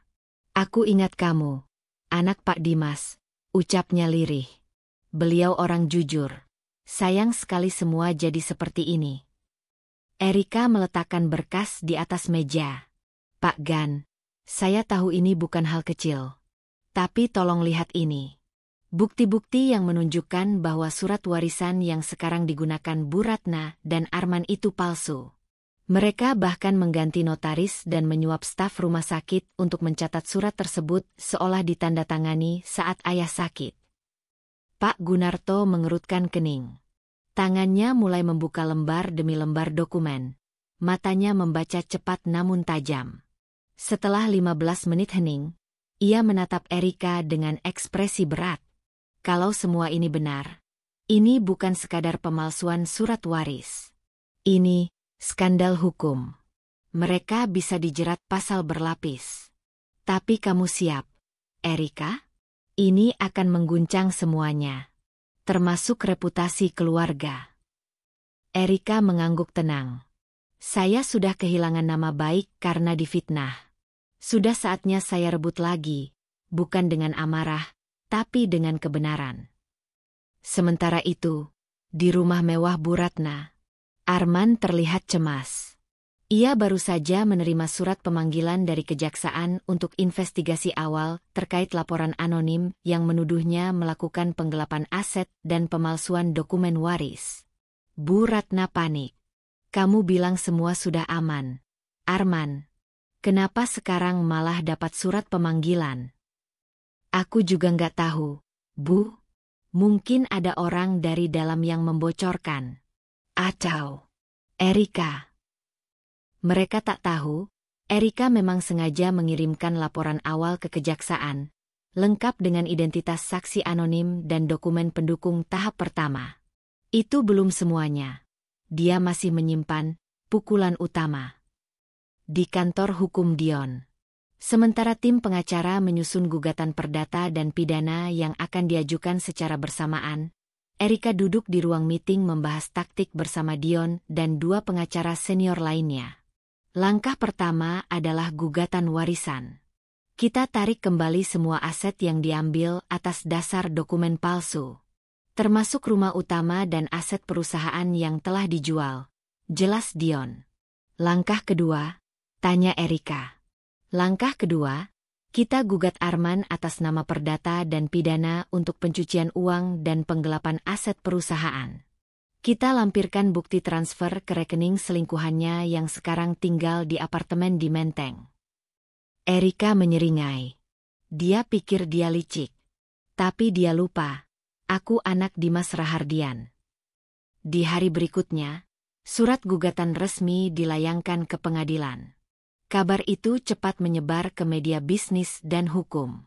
Nama Arman dan Bu Ratna jadi bahan bisik-bisik tajam di kalangan pengusaha dan notaris. Tak lama, surat dari bank yang membekukan aset milik Arman juga turun. Semua rekening atas nama dia dan Bu Ratna dihentikan sementara karena investigasi pencucian uang. Apa? Arman membanting telepon. Mereka nggak bisa begitu saja membekukan asetku. Namun Bu Ratna tak kalah marah. Ia menerima surat dari Asosiasi Perhiasan, tempat dia dulu sering bergaul dan berbelanja mewah. Akibat penyelidikan dan tekanan sosial, ia dibekukan dari keanggotaan eksklusif yang selalu dibanggakannya. Tak tinggal diam, Arman mencoba menyerang balik. Ia menemui seorang pengacara kotor dan mencoba membuat tuntutan balik ke Erika atas tuduhan pencemaran nama baik. Namun sang pengacara justru menolak dengan tegas. Maaf, Pak Arman. Saya sudah lihat dokumen-dokumen Erika. Ini bukan pencemaran nama baik. Ini kebenaran yang tertunda. Mendengar itu, Arman mengamuk, sementara sang pengacara hanya menghela napas dan berujar. Orang yang bermain kotor akan jatuh oleh jebakan yang ia buat sendiri. Kembali ke Erika. Ia bersiap menghadapi hari sidang pertama. Hari itu tiba dengan langit mendung. Erika melangkah masuk ke ruang sidang mengenakan blazer hitam dan kalung sederhana milik ibunya. Di belakangnya, Dion dan tim hukum berjalan mantap. Ruang sidang dipenuhi wartawan, pengusaha yang penasaran, dan bahkan investor lama ayahnya. Semua mata tertuju pada Erika. Tak lama, Arman dan Bu Ratna datang dengan raut wajah tegang, berbeda jauh dari tawa mereka beberapa minggu lalu saat menang di sidang warisan. Hakim membuka sidang. Erika duduk di kursinya dengan tenang, menyapa dengan anggukan kecil. Kali ini, bukan sebagai korban, tapi sebagai pemilik kendali. Di akhir episode, sidang ditunda sementara karena hakim memerlukan waktu untuk meninjau bukti-bukti tambahan. Namun aura kemenangan sudah mulai terasa di pihak Erika. Beberapa media mulai menulis berita. Erika Rahardian membawa bukti mengejutkan dalam sengketa warisan. Kasus berpotensi menyeret banyak nama besar. Sementara itu, di apartemen mewah selingkuhan Arman, seseorang membuntuti wanita muda yang selama ini dibiayai Arman. Ia mengambil foto-foto aktivitasnya, menyusup ke tempat sampahnya, dan mengirimkan semua ke Erika. Dion membuka email sore itu dan berkata, "Erika, kita dapat jackpot. Wanita ini ternyata punya hubungan bisnis gelap juga. Dan sebagian dana itu masuk ke rekening Bu Ratna." Langit mendung menyelimuti kota pagi itu, seolah menjadi cerminan dari luka yang masih tersisa dalam hati Erika. Namun, berbeda dari sebelumnya, kini wajah Erika tak lagi menunjukkan kepedihan.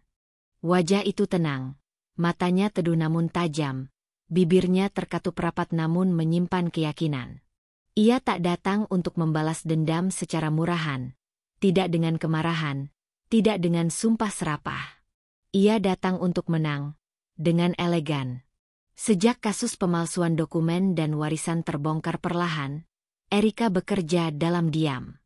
Ia dan Dion menyusun strategi. Mereka tahu bahwa untuk bisa benar-benar menjatuhkan Arman dan Bu Ratna, mereka harus memainkan permainan yang sama. Permainan legal, rapi, dan cerdas. Tidak cukup hanya dengan rekaman dan jurnal, mereka butuh kepercayaan dari orang-orang yang pernah mendukung ayah Erika dahulu. Erika duduk di ruang kerja kecilnya yang baru, bukan kantor mewah, hanya sebuah coworking space di sudut Jakarta Selatan. Tapi justru dari ruangan inilah rencana besar dimulai. Di dinding depannya, terpampang nama perusahaan barunya yang baru diurus secara diam-diam. Sinar Lintang Investama, nama yang diambil dari puisi kesukaan almarhum ayahnya. Dion masuk membawa tumpukan dokumen. Surat permohonan gugatan perdata sudah selesai. Tinggal kamu tanda tangan. Kita nggak perlu gegabah, tapi kita harus tepat waktu. Kalau kita tunggu lebih lama, aset-aset itu bisa dialihkan lagi, katanya tegas. Erika mengangguk. Kita main bersih. Kita gunakan semua yang sah dan legal. Aku nggak mau aib keluarga diumbar.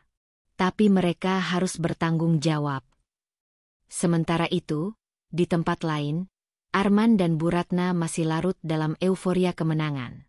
Rumah peninggalan orang tua Erika kini mereka renovasi besar-besaran. Perabot diganti, lukisan tua peninggalan ayah Erika dibuang begitu saja. Arman bahkan mulai membangun kantor cabang baru dari perusahaan ayah Erika, yang kini dianggap miliknya. Tapi satu hal yang tak mereka sadari, kepercayaan publik mulai luntur. Salah satu investor lama, Pak Wijaya, yang dulu sangat dekat dengan ayah Erika, menerima undangan makan siang dari Erika.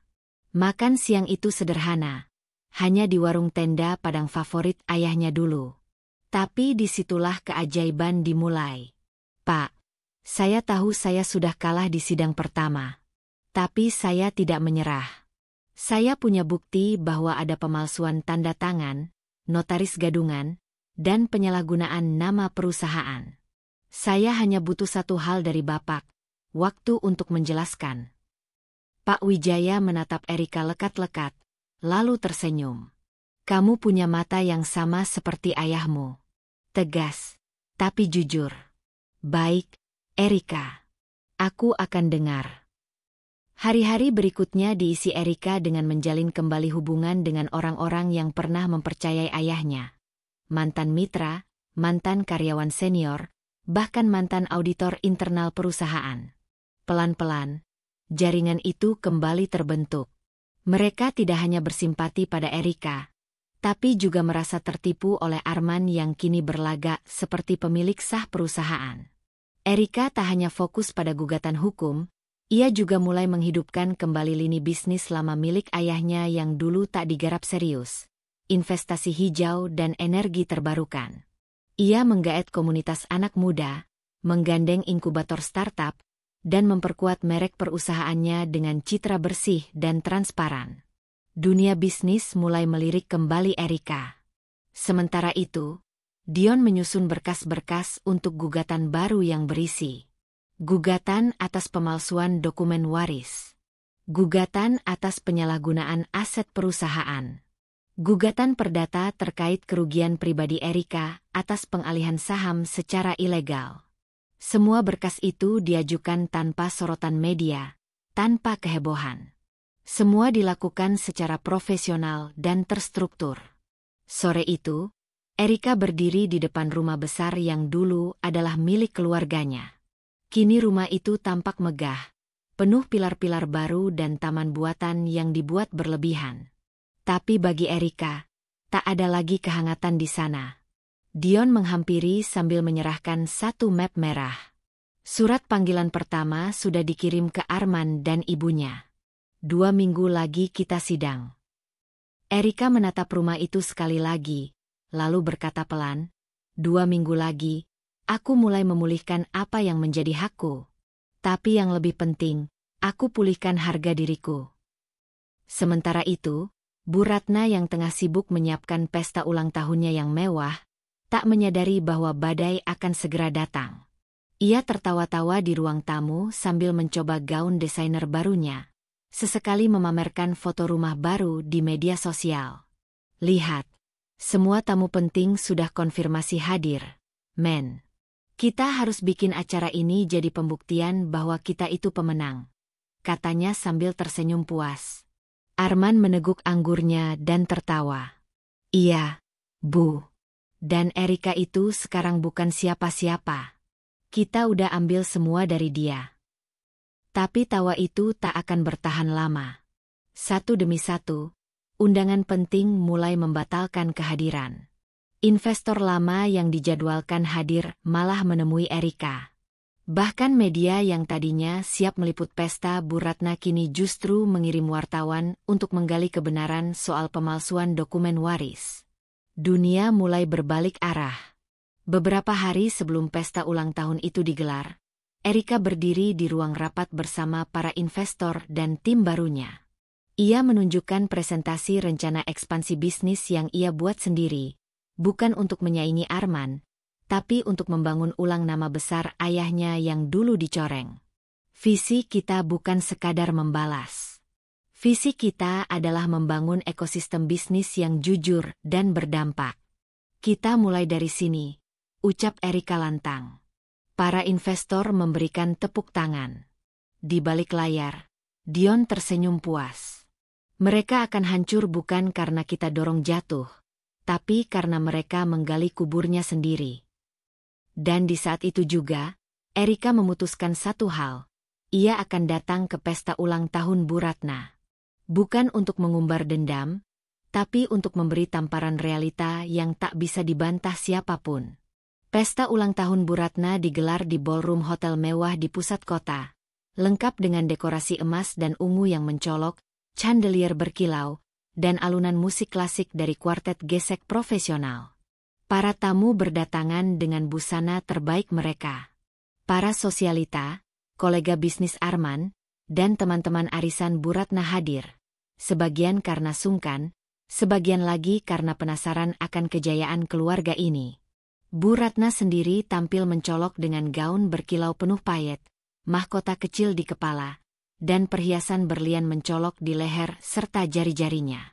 Ia berdiri di tengah ruangan dengan bangga, menyambut tamu satu persatu, sesekali melempar senyum sinis, seolah mengatakan, "Lihat, aku sudah menang." Arman berdiri tak jauh dari ibunya, tersenyum penuh percaya diri sambil menyapa rekan-rekan bisnis yang hadir. Ia mengenakan setelan hitam klasik dengan jam tangan mewah mencolok di pergelangan. Dari kejauhan, keduanya tampak seperti keluarga terpandang yang sedang menikmati puncak kejayaan. Tapi semuanya berubah dalam hitungan menit. Tepat saat jam menunjukkan pukul 20, lampu ballroom meredup. Semua mata mengarah ke panggung utama. Pembawa acara naik ke atas panggung, memegang mikrofon dan berkata, "Sebelum kita meniup lilin ulang tahun, ada tamu spesial yang ingin menyampaikan pesan. Kami persilakan. Ibu Erika." Ruangan langsung riuh. Sebagian besar tamu menoleh ke arah pintu masuk. Dan di sanalah Erika berdiri. Dengan gaun hitam elegan yang sederhana tapi berkelas, rambut disanggul rapi, dan hanya mengenakan satu kalung mutiara putih yang pernah diberikan ayahnya dulu, Erika melangkah masuk dengan kepala tegak. Ia tak perlu banyak aksesori. Kepercayaan dirinya adalah perhiasan yang paling memukau malam itu. Bu Ratna mematung. Arman mendesis, "Apa dia gila datang ke sini?" Tapi Erika hanya tersenyum tipis dan naik ke atas panggung. Suasana langsung sunyi. Tak ada lagi tawa. Semua mata tertuju padanya. Erika mengambil mikrofon, dan suaranya terdengar tenang namun tegas. "Selamat malam semuanya. Saya hanya ingin menyampaikan satu kabar penting. Hari ini, saya datang bukan untuk mengganggu perayaan. Saya datang membawa kebenaran." Ia mengangkat satu map berstempel merah tebal. Ini adalah surat penyitaan aset rumah yang selama ini ditempati oleh Ibu Ratna dan Arman. Berdasarkan putusan Kementerian Agraria dan temuan baru di Bareskrim, ditemukan bahwa rumah tersebut dialihkan secara ilegal melalui dokumen palsu dan penggunaan notaris yang tidak terdaftar. Erika menatap langsung ke arah Arman dan Bu Ratna. Dalam waktu 3 hari, rumah itu akan dikosongkan dan dikembalikan kepada negara, untuk kemudian dikembalikan kepada pihak ahli waris yang sah, yaitu saya. Gemerisik dan bisik-bisik mulai terdengar di antara para tamu. Sebagian dari mereka langsung mengeluarkan ponsel, membuka berita. Beberapa bahkan merekam. Salah satu wartawan yang diam-diam menyamar sebagai tamu sudah bersiap dengan kamera kecilnya. Tapi itu belum semuanya, lanjut Erika. Ia memberikan isyarat, dan dari pintu masuk, dua petugas berseragam Polda Metro masuk ke ballroom, disusul oleh seorang petugas kejaksaan. Berdasarkan penyelidikan yang telah berlangsung beberapa minggu, Arman Prasetya dan Ratna Dewi secara resmi telah ditetapkan sebagai tersangka dalam kasus pemalsuan dokumen warisan, penyalahgunaan wewenang, dan penipuan aset. Dan malam ini, mereka menerima surat pemberitahuan untuk hadir dalam sidang pidana perdana minggu depan. Wajah Bu Ratna langsung pucat. Kakinya lemas, dan ia harus berpegangan pada meja. Arman mencoba maju ke depan, tapi ditahan oleh petugas. Ini tidak sah. Kamu nggak bisa seenaknya bikin malu orang di depan umum begini, teriaknya. Erika menatapnya datar. Kamu yang bikin aib ini. Aku hanya menunjukkan kebenaran.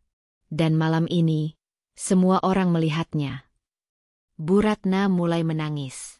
Kamu tega, Erika. Tega kamu mempermalukan ibu mertuamu sendiri di ulang tahun. Bukan aku yang mempermalukan ibu, kata Erika perlahan. Ibu mempermalukan diri sendiri dengan keserakahan. Seluruh ruangan hening. Tak ada lagi tawa, tak ada lagi kemewahan yang bisa menyembunyikan kebusukan yang mulai terbuka. Beberapa tamu mulai keluar dari ballroom dengan canggung. Yang lain diam-diam mengambil foto dokumen yang dipegang petugas. Erika menyerahkan mikrofon kembali ke pembawa acara, lalu menatap seluruh tamu. Terima kasih sudah mendengarkan. Malam ini, aku tidak datang sebagai korban. Aku datang sebagai perempuan yang memilih untuk bangkit, dengan kepala tegak. Ia berbalik dan meninggalkan ballroom.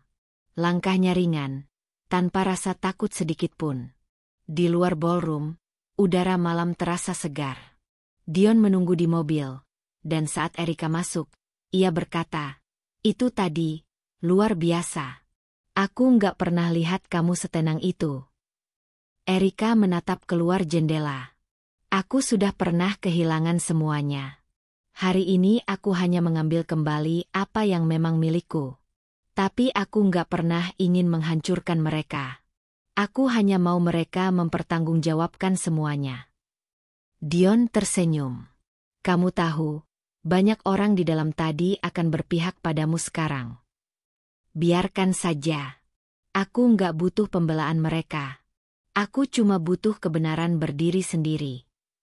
Mobil melaju meninggalkan hotel, sementara di dalam, pesta mewah berubah menjadi arena panik. Arman dan Bu Ratna tak bisa lagi menyembunyikan segalanya. Jalan menuju kehancuran mereka sudah terbuka lebar. Dan Erika tak perlu menyentuh apa-apa untuk menjatuhkannya. Pengadilan Negeri Jakarta Pusat dipenuhi oleh wartawan, aktivis hukum, dan masyarakat umum yang penasaran dengan kasus besar yang telah mengguncang media sosial dan portal berita selama seminggu terakhir. Sidang pidana pertama Arman Prasetya dan Ratna Dewi. Sorotan publik tak main-main. Pasalnya, mereka bukan orang biasa, melainkan figur yang dikenal dalam lingkaran bisnis dan sosialita elit ibu kota. Erika datang pagi itu bersama tim hukumnya, lengkap dengan dokumen dan saksi ahli. Ia tidak memakai busana mencolok. Hanya setelan jas putih gading, rambut disanggul sederhana, dan wajah datar yang mencerminkan tekad dan kesiapan. Sementara itu, Arman dan Bu Ratna datang dengan wajah lesu. Tak seperti biasanya, mereka tidak diantar mobil mewah, tidak pula didampingi oleh pengacara ternama. Banyak firma hukum menolak mendampingi mereka setelah kebenaran pemalsuan dokumen warisan terungkap ke publik. Sidang dibuka dengan pembacaan dakwaan dari jaksa penuntut umum. Terdakwa Arman Prasetya dan Ratna Dewi terbukti memalsukan dokumen wasiat mendiang Pak Prabowo Sutrisna, mengalihkan aset kepada pihak-pihak fiktif, dan menggunakan jasa notaris palsu yang kini telah menghilang. Selain itu, mereka terbukti menjual properti perusahaan tanpa persetujuan ahli waris sah, Ibu Erika Prasetya. Gema suara jaksa bergema di ruang sidang. Kamera televisi dari luar memantau lewat layar yang dipasang di ruang terpisah. Wajah Arman tampak memucat. Ia beberapa kali menoleh ke arah ibunya yang menunduk, gemetar. Untuk membuktikan dakwaan kami menghadirkan barang bukti berupa rekaman CCTV dari kantor notaris yang digunakan, salinan asli surat warisan dari brankas firma hukum resmi milik mendiang Prabowo, dan rekaman suara dari pengakuan Arman saat negosiasi jual beli aset perusahaan. Erika yang duduk di bangku penggugat hanya menunduk pelan. Ia tahu momen ini akan datang, momen di mana seluruh topeng akan terlepas, dan mereka yang selama ini berdiri di atas kebohongan, akhirnya harus menjawab di depan hukum.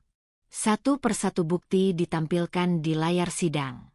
Pertama, rekaman CCTV dari sebuah kantor notaris kecil yang menampilkan Arman bersama dua orang yang kini tengah dicari polisi, sedang menandatangani dokumen palsu.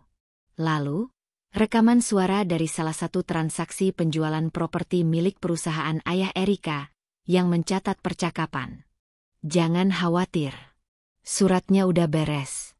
Erika nggak punya akses ke sini. Dia pikir dia masih punya hak? Udah, kita jalankan aja. Asal duitnya cair cepat. Arman yang mendengar itu langsung merunduk. Beberapa hadirin menatap dengan jijik. Bahkan beberapa tamu sidang terdengar mengumpat pelan. Dan puncaknya, jaksa menghadirkan saksi ahli forensik yang membuktikan bahwa tanda tangan Pak Prabowo dalam dokumen warisan yang selama ini dipakai Bu Ratna telah direkayasa secara digital, dan aslinya menunjukkan wasiat sah yang diberikan kepada Erika sepenuhnya. Hakim mengetuk palu. Berdasarkan bukti yang sangat kuat dan tak terbantahkan, maka pengadilan menetapkan bahwa kasus ini akan dilanjutkan ke tahapan pembuktian lanjutan dan pemberian tuntutan maksimal sesuai hukum yang berlaku. Untuk itu, terdakwa akan ditahan sementara selama proses sidang berlangsung. Tangis Bu Ratna pecah. Ia menggenggam tangan Arman yang tampak kosong, seperti kehilangan semua arah. Aku nggak mau dipenjara. Aku ini ibu rumah tangga, jeritnya. Erika, kamu tega banget. Tapi Erika hanya menatapnya dengan tenang. Saya tidak melakukan apa-apa, Bu. Ini semua hasil perbuatan ibu sendiri. Salah satu wartawan mewawancarai tim hukum Erika saat keluar sidang. Bu Erika, apakah ini bentuk balas dendam terhadap perlakuan mereka selama ini? Erika menjawab singkat. Ini bukan balas dendam. Ini penegakan keadilan. Saya hanya menegakkan hak yang seharusnya saya miliki sejak awal. Saya percaya pada hukum. Dan hari ini, hukum bicara. Wajah Erika tersebar di berbagai media malam itu.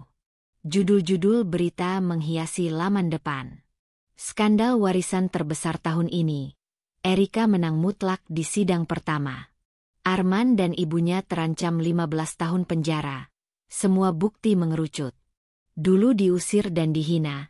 Kini Erika berdiri sebagai wanita terkuat di tengah derita. Sementara itu, di dalam ruang tahanan sementara, Arman terduduk lesu. Ia tak lagi bisa membayangkan hari esok. Usahanya bangkrut setelah beberapa investor menarik dana, rumah telah disita, dan kini ia ditahan. Tak ada yang tersisa dari hidupnya, selain penyesalan. Bu Ratna, dalam kondisi mental yang goyah, dilarikan ke rumah sakit setelah pingsan karena serangan panik. Kabar itu hanya memperburuk situasi mereka di mata publik. Malam itu, Erika duduk sendiri di ruang kerja barunya, di kantor pusat perusahaan yang kini ia dirikan dari nol. Di meja kerjanya, hanya ada satu foto. Foto dirinya bersama ayahnya yang tersenyum sambil memegang piala penghargaan bisnis di tahun 2010. Erika menyentuh bingkai foto itu. Aku nggak balas dendam, Pak. Aku cuma membela nama baik Papa. Telepon berdering. Dion di seberang sana, memberitahu bahwa pengadilan selanjutnya akan fokus pada ganti rugi dan restitusi. Artinya, semua harta yang sempat dialihkan akan diminta kembali. Erika mengangguk pelan. Baik, besok kita mulai hitungannya. Layar komputer di mejanya menampilkan rencana pengembangan perusahaan barunya. Ia sudah mulai merekrut mantan pegawai ayahnya, dan menjalin kerjasama dengan investor yang dulunya ditarik paksa oleh Arman. Reputasinya kini mulai pulih, bukan karena bantuan siapa-siapa, tapi karena integritas dan kerja kerasnya sendiri. Hari-hari berlalu, dan publik kini menyaksikan kejatuhan Arman dan Bu Ratna secara perlahan namun pasti. Semua yang dulu mereka banggakan, kekuasaan, harta, dan kehormatan, hancur satu persatu seperti bangunan tua yang keropos digerus waktu. Kantor Arman yang dulu megah, kini kosong dan terpasang pelang. Disegel, milik negara untuk sita aset.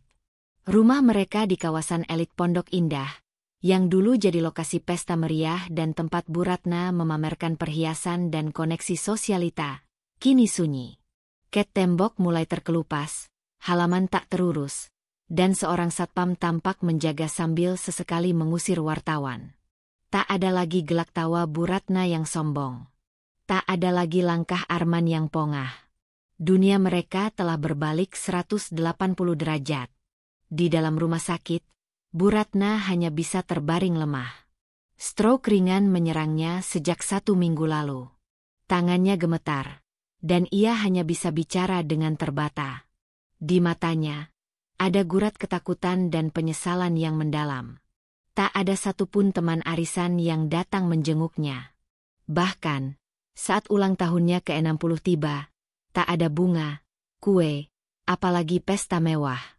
Hanya suara detak mesin infus dan isak tangis lirih dari wanita yang dulu paling angkuh di antara koleganya.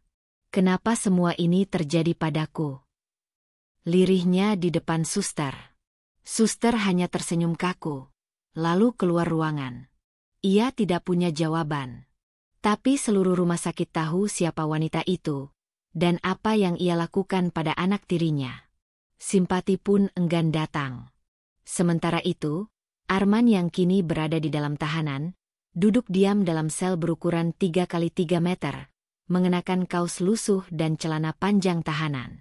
Tak ada lebih banyak yang bisa ia lakukan selain menyesali. Beberapa napi di dalam sel kerap mengejeknya. Wah, ini nih direktur perusahaan warisan yang tipu-tipu. Katanya jago main hukum, kok masuk juga? Lagian, tega banget lu sama adik lu sendiri. Arman hanya bisa menunduk. Rasa malu menyesakkan dadanya lebih dari apapun. Ia mencoba menghubungi kekasih gelapnya, wanita muda yang dulu selalu ia puja dan biayai dengan uang perusahaan. Tapi telepon tak pernah diangkat. Bahkan, sosial media sang wanita sudah menghapus semua jejak tentang dirinya. Ia ditinggalkan. Benar-benar sendiri. Sementara itu, Erika melangkah mantap di koridor gedung barunya.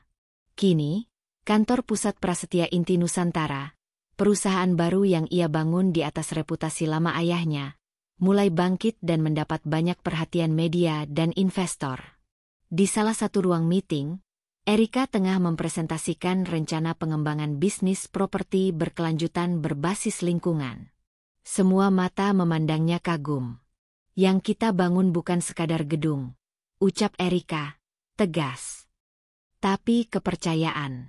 Dan kepercayaan dibangun lewat kejujuran dan kerja keras. Di akhir rapat, semua berdiri dan memberikan tepuk tangan. Bahkan beberapa investor asing yang selama ini skeptis pun memutuskan menanamkan modal. Nama Erika Prasetya kembali harum di kalangan bisnis. Bahkan, lebih harum dari sang ayah dahulu. Di suatu sore, Erika berjalan di taman kecil dekat rumah. Ia duduk di bangku, mengenakan sweater dan celana santai. Ia menatap langit yang mulai meredup ke jingga. Dion menyusulnya, membawa 2 gelas kopi. Kau benar-benar sudah sampai di titik ini, ucap Dion sambil menyerahkan gelas. Semua yang dulu menjatuhkanmu, sekarang tak mampu berdiri. Erika tersenyum kecil. Tapi aku tidak bahagia karena itu. Aku bahagia karena aku berhasil berdiri sendiri. Aku tak ingin hidup dengan dendam, Dion. Dendam membuat orang buta. Tapi keadilan menyembuhkan. Dion mengangguk pelan. Kau lebih dari sekadar wanita kuat. Kau bijak. Dan dunia butuh lebih banyak orang sepertimu. Erika menatap langit. Angin sore berhembus lembut. Tidak ada dendam yang tersisa dalam dadanya. Hanya kekuatan. Hanya keyakinan bahwa kebenaran, betapapun lama, akan selalu menemukan jalannya. Beberapa minggu kemudian, pengadilan memutuskan hukuman. Arman dijatuhi hukuman 12 tahun penjara atas pemalsuan dokumen dan penggelapan aset. Bu Ratna dijatuhi 6 tahun. Namun pelaksanaannya ditangguhkan karena kondisi kesehatan. Semua aset yang mereka curi dikembalikan pada negara dan kepada Erika sebagai ahli waris sah. Rumah, saham, dan properti lainnya resmi atas nama Erika kembali. Erika tak hadir di ruang sidang saat vonis dibacakan. Ia memilih menghadiri acara peresmian pusat pelatihan kewirausahaan bagi perempuan yang ia danai sendiri. Karena bukan hanya aku yang harus bangkit. Tapi banyak wanita di luar sana yang butuh ruang untuk berdiri tegak, ucapnya dalam pidato peresmian. Kini, nama Erika menjadi simbol kebangkitan perempuan dari penindasan dan pengkhianatan. Bukan karena ia balas menyakiti, tapi karena ia memilih cara yang lebih agung, melawan dengan elegan dan membuktikan lewat keberhasilan. Di satu wawancara televisi, pembawa acara bertanya, "Jika bisa memutar waktu, apakah Anda tetap akan menghadapi semua ini dengan cara yang sama?" Erika tersenyum. "Ya, karena kalau bukan karena kejatuhan itu, saya tak akan pernah tahu seberapa kuat saya sebenarnya." Gedung megah yang berdiri di pusat kota Jakarta itu kini memiliki papan nama baru, Prasetya Inti Nusantara Group. Dulu, tempat ini adalah milik perusahaan lama yang hancur oleh keserakahan Arman dan ambisi Bu Ratna. Tapi sekarang, tempat ini menjadi simbol harapan baru, keberanian, dan keberhasilan seorang wanita bernama Erika Prasetya. Hari ini, seluruh media nasional dan internasional hadir. Investor dari berbagai negara memenuhi aula utama yang dihiasi elegan. Lampu-lampu gantung kristal menyala indah, dan layar LED raksasa menampilkan video perjalanan perusahaan, dari kehancuran sampai kebangkitan. Semua menanti satu momen, pidato peresmian dari CEO baru, Erika Prasetya. Di balik panggung, Erika berdiri di depan cermin. Ia mengenakan setelan formal berwarna putih gading dengan potongan tegas, anggun, dan berwibawa. Riasan wajahnya sederhana, namun memancarkan ketegasan dan kebijaksanaan.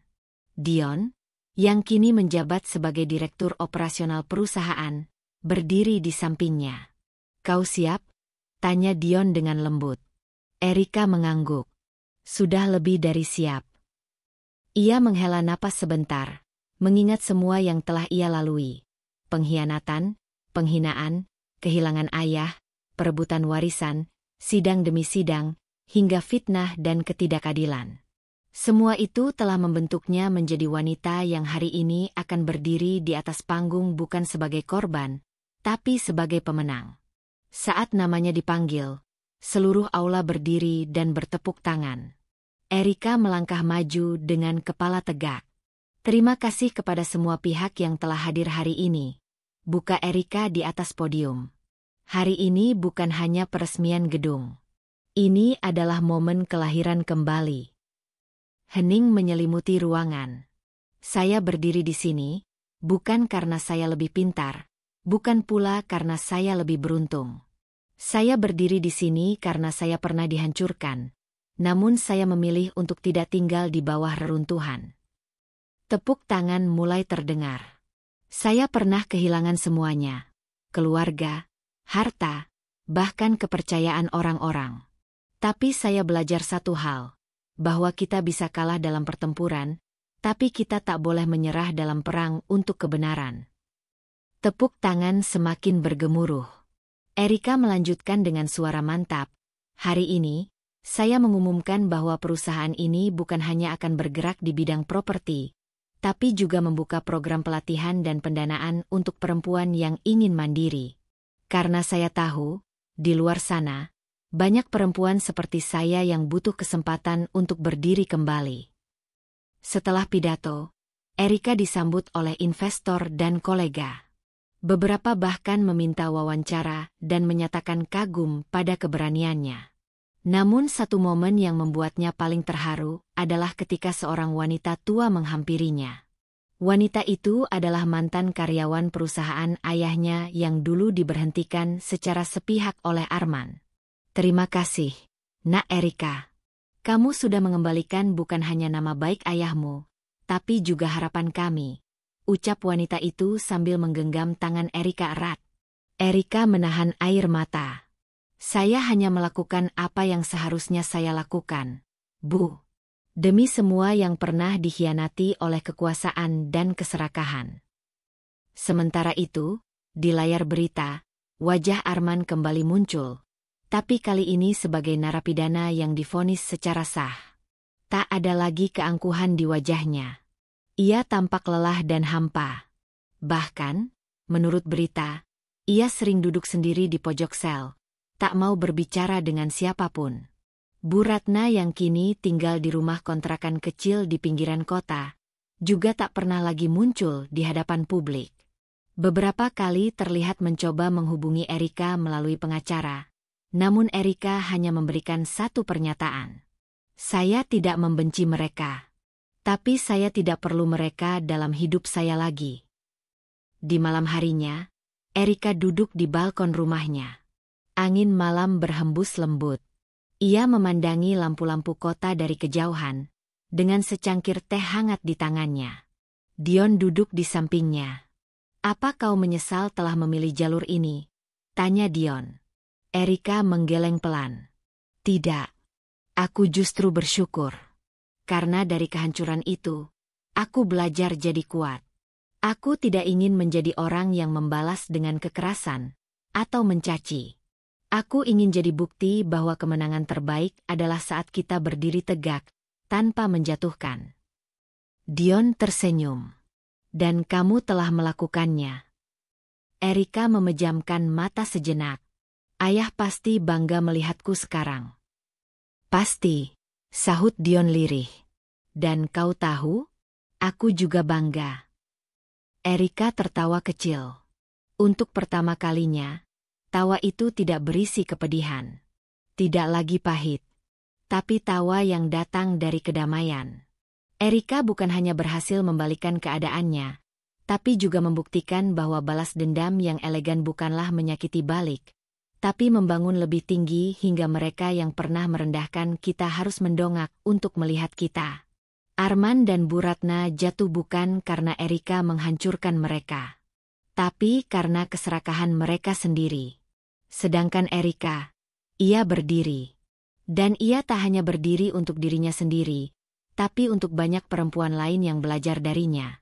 Bahwa kekuatan sejati adalah ketika kau bisa memaafkan, melangkah maju, dan menang dengan kepala tegak.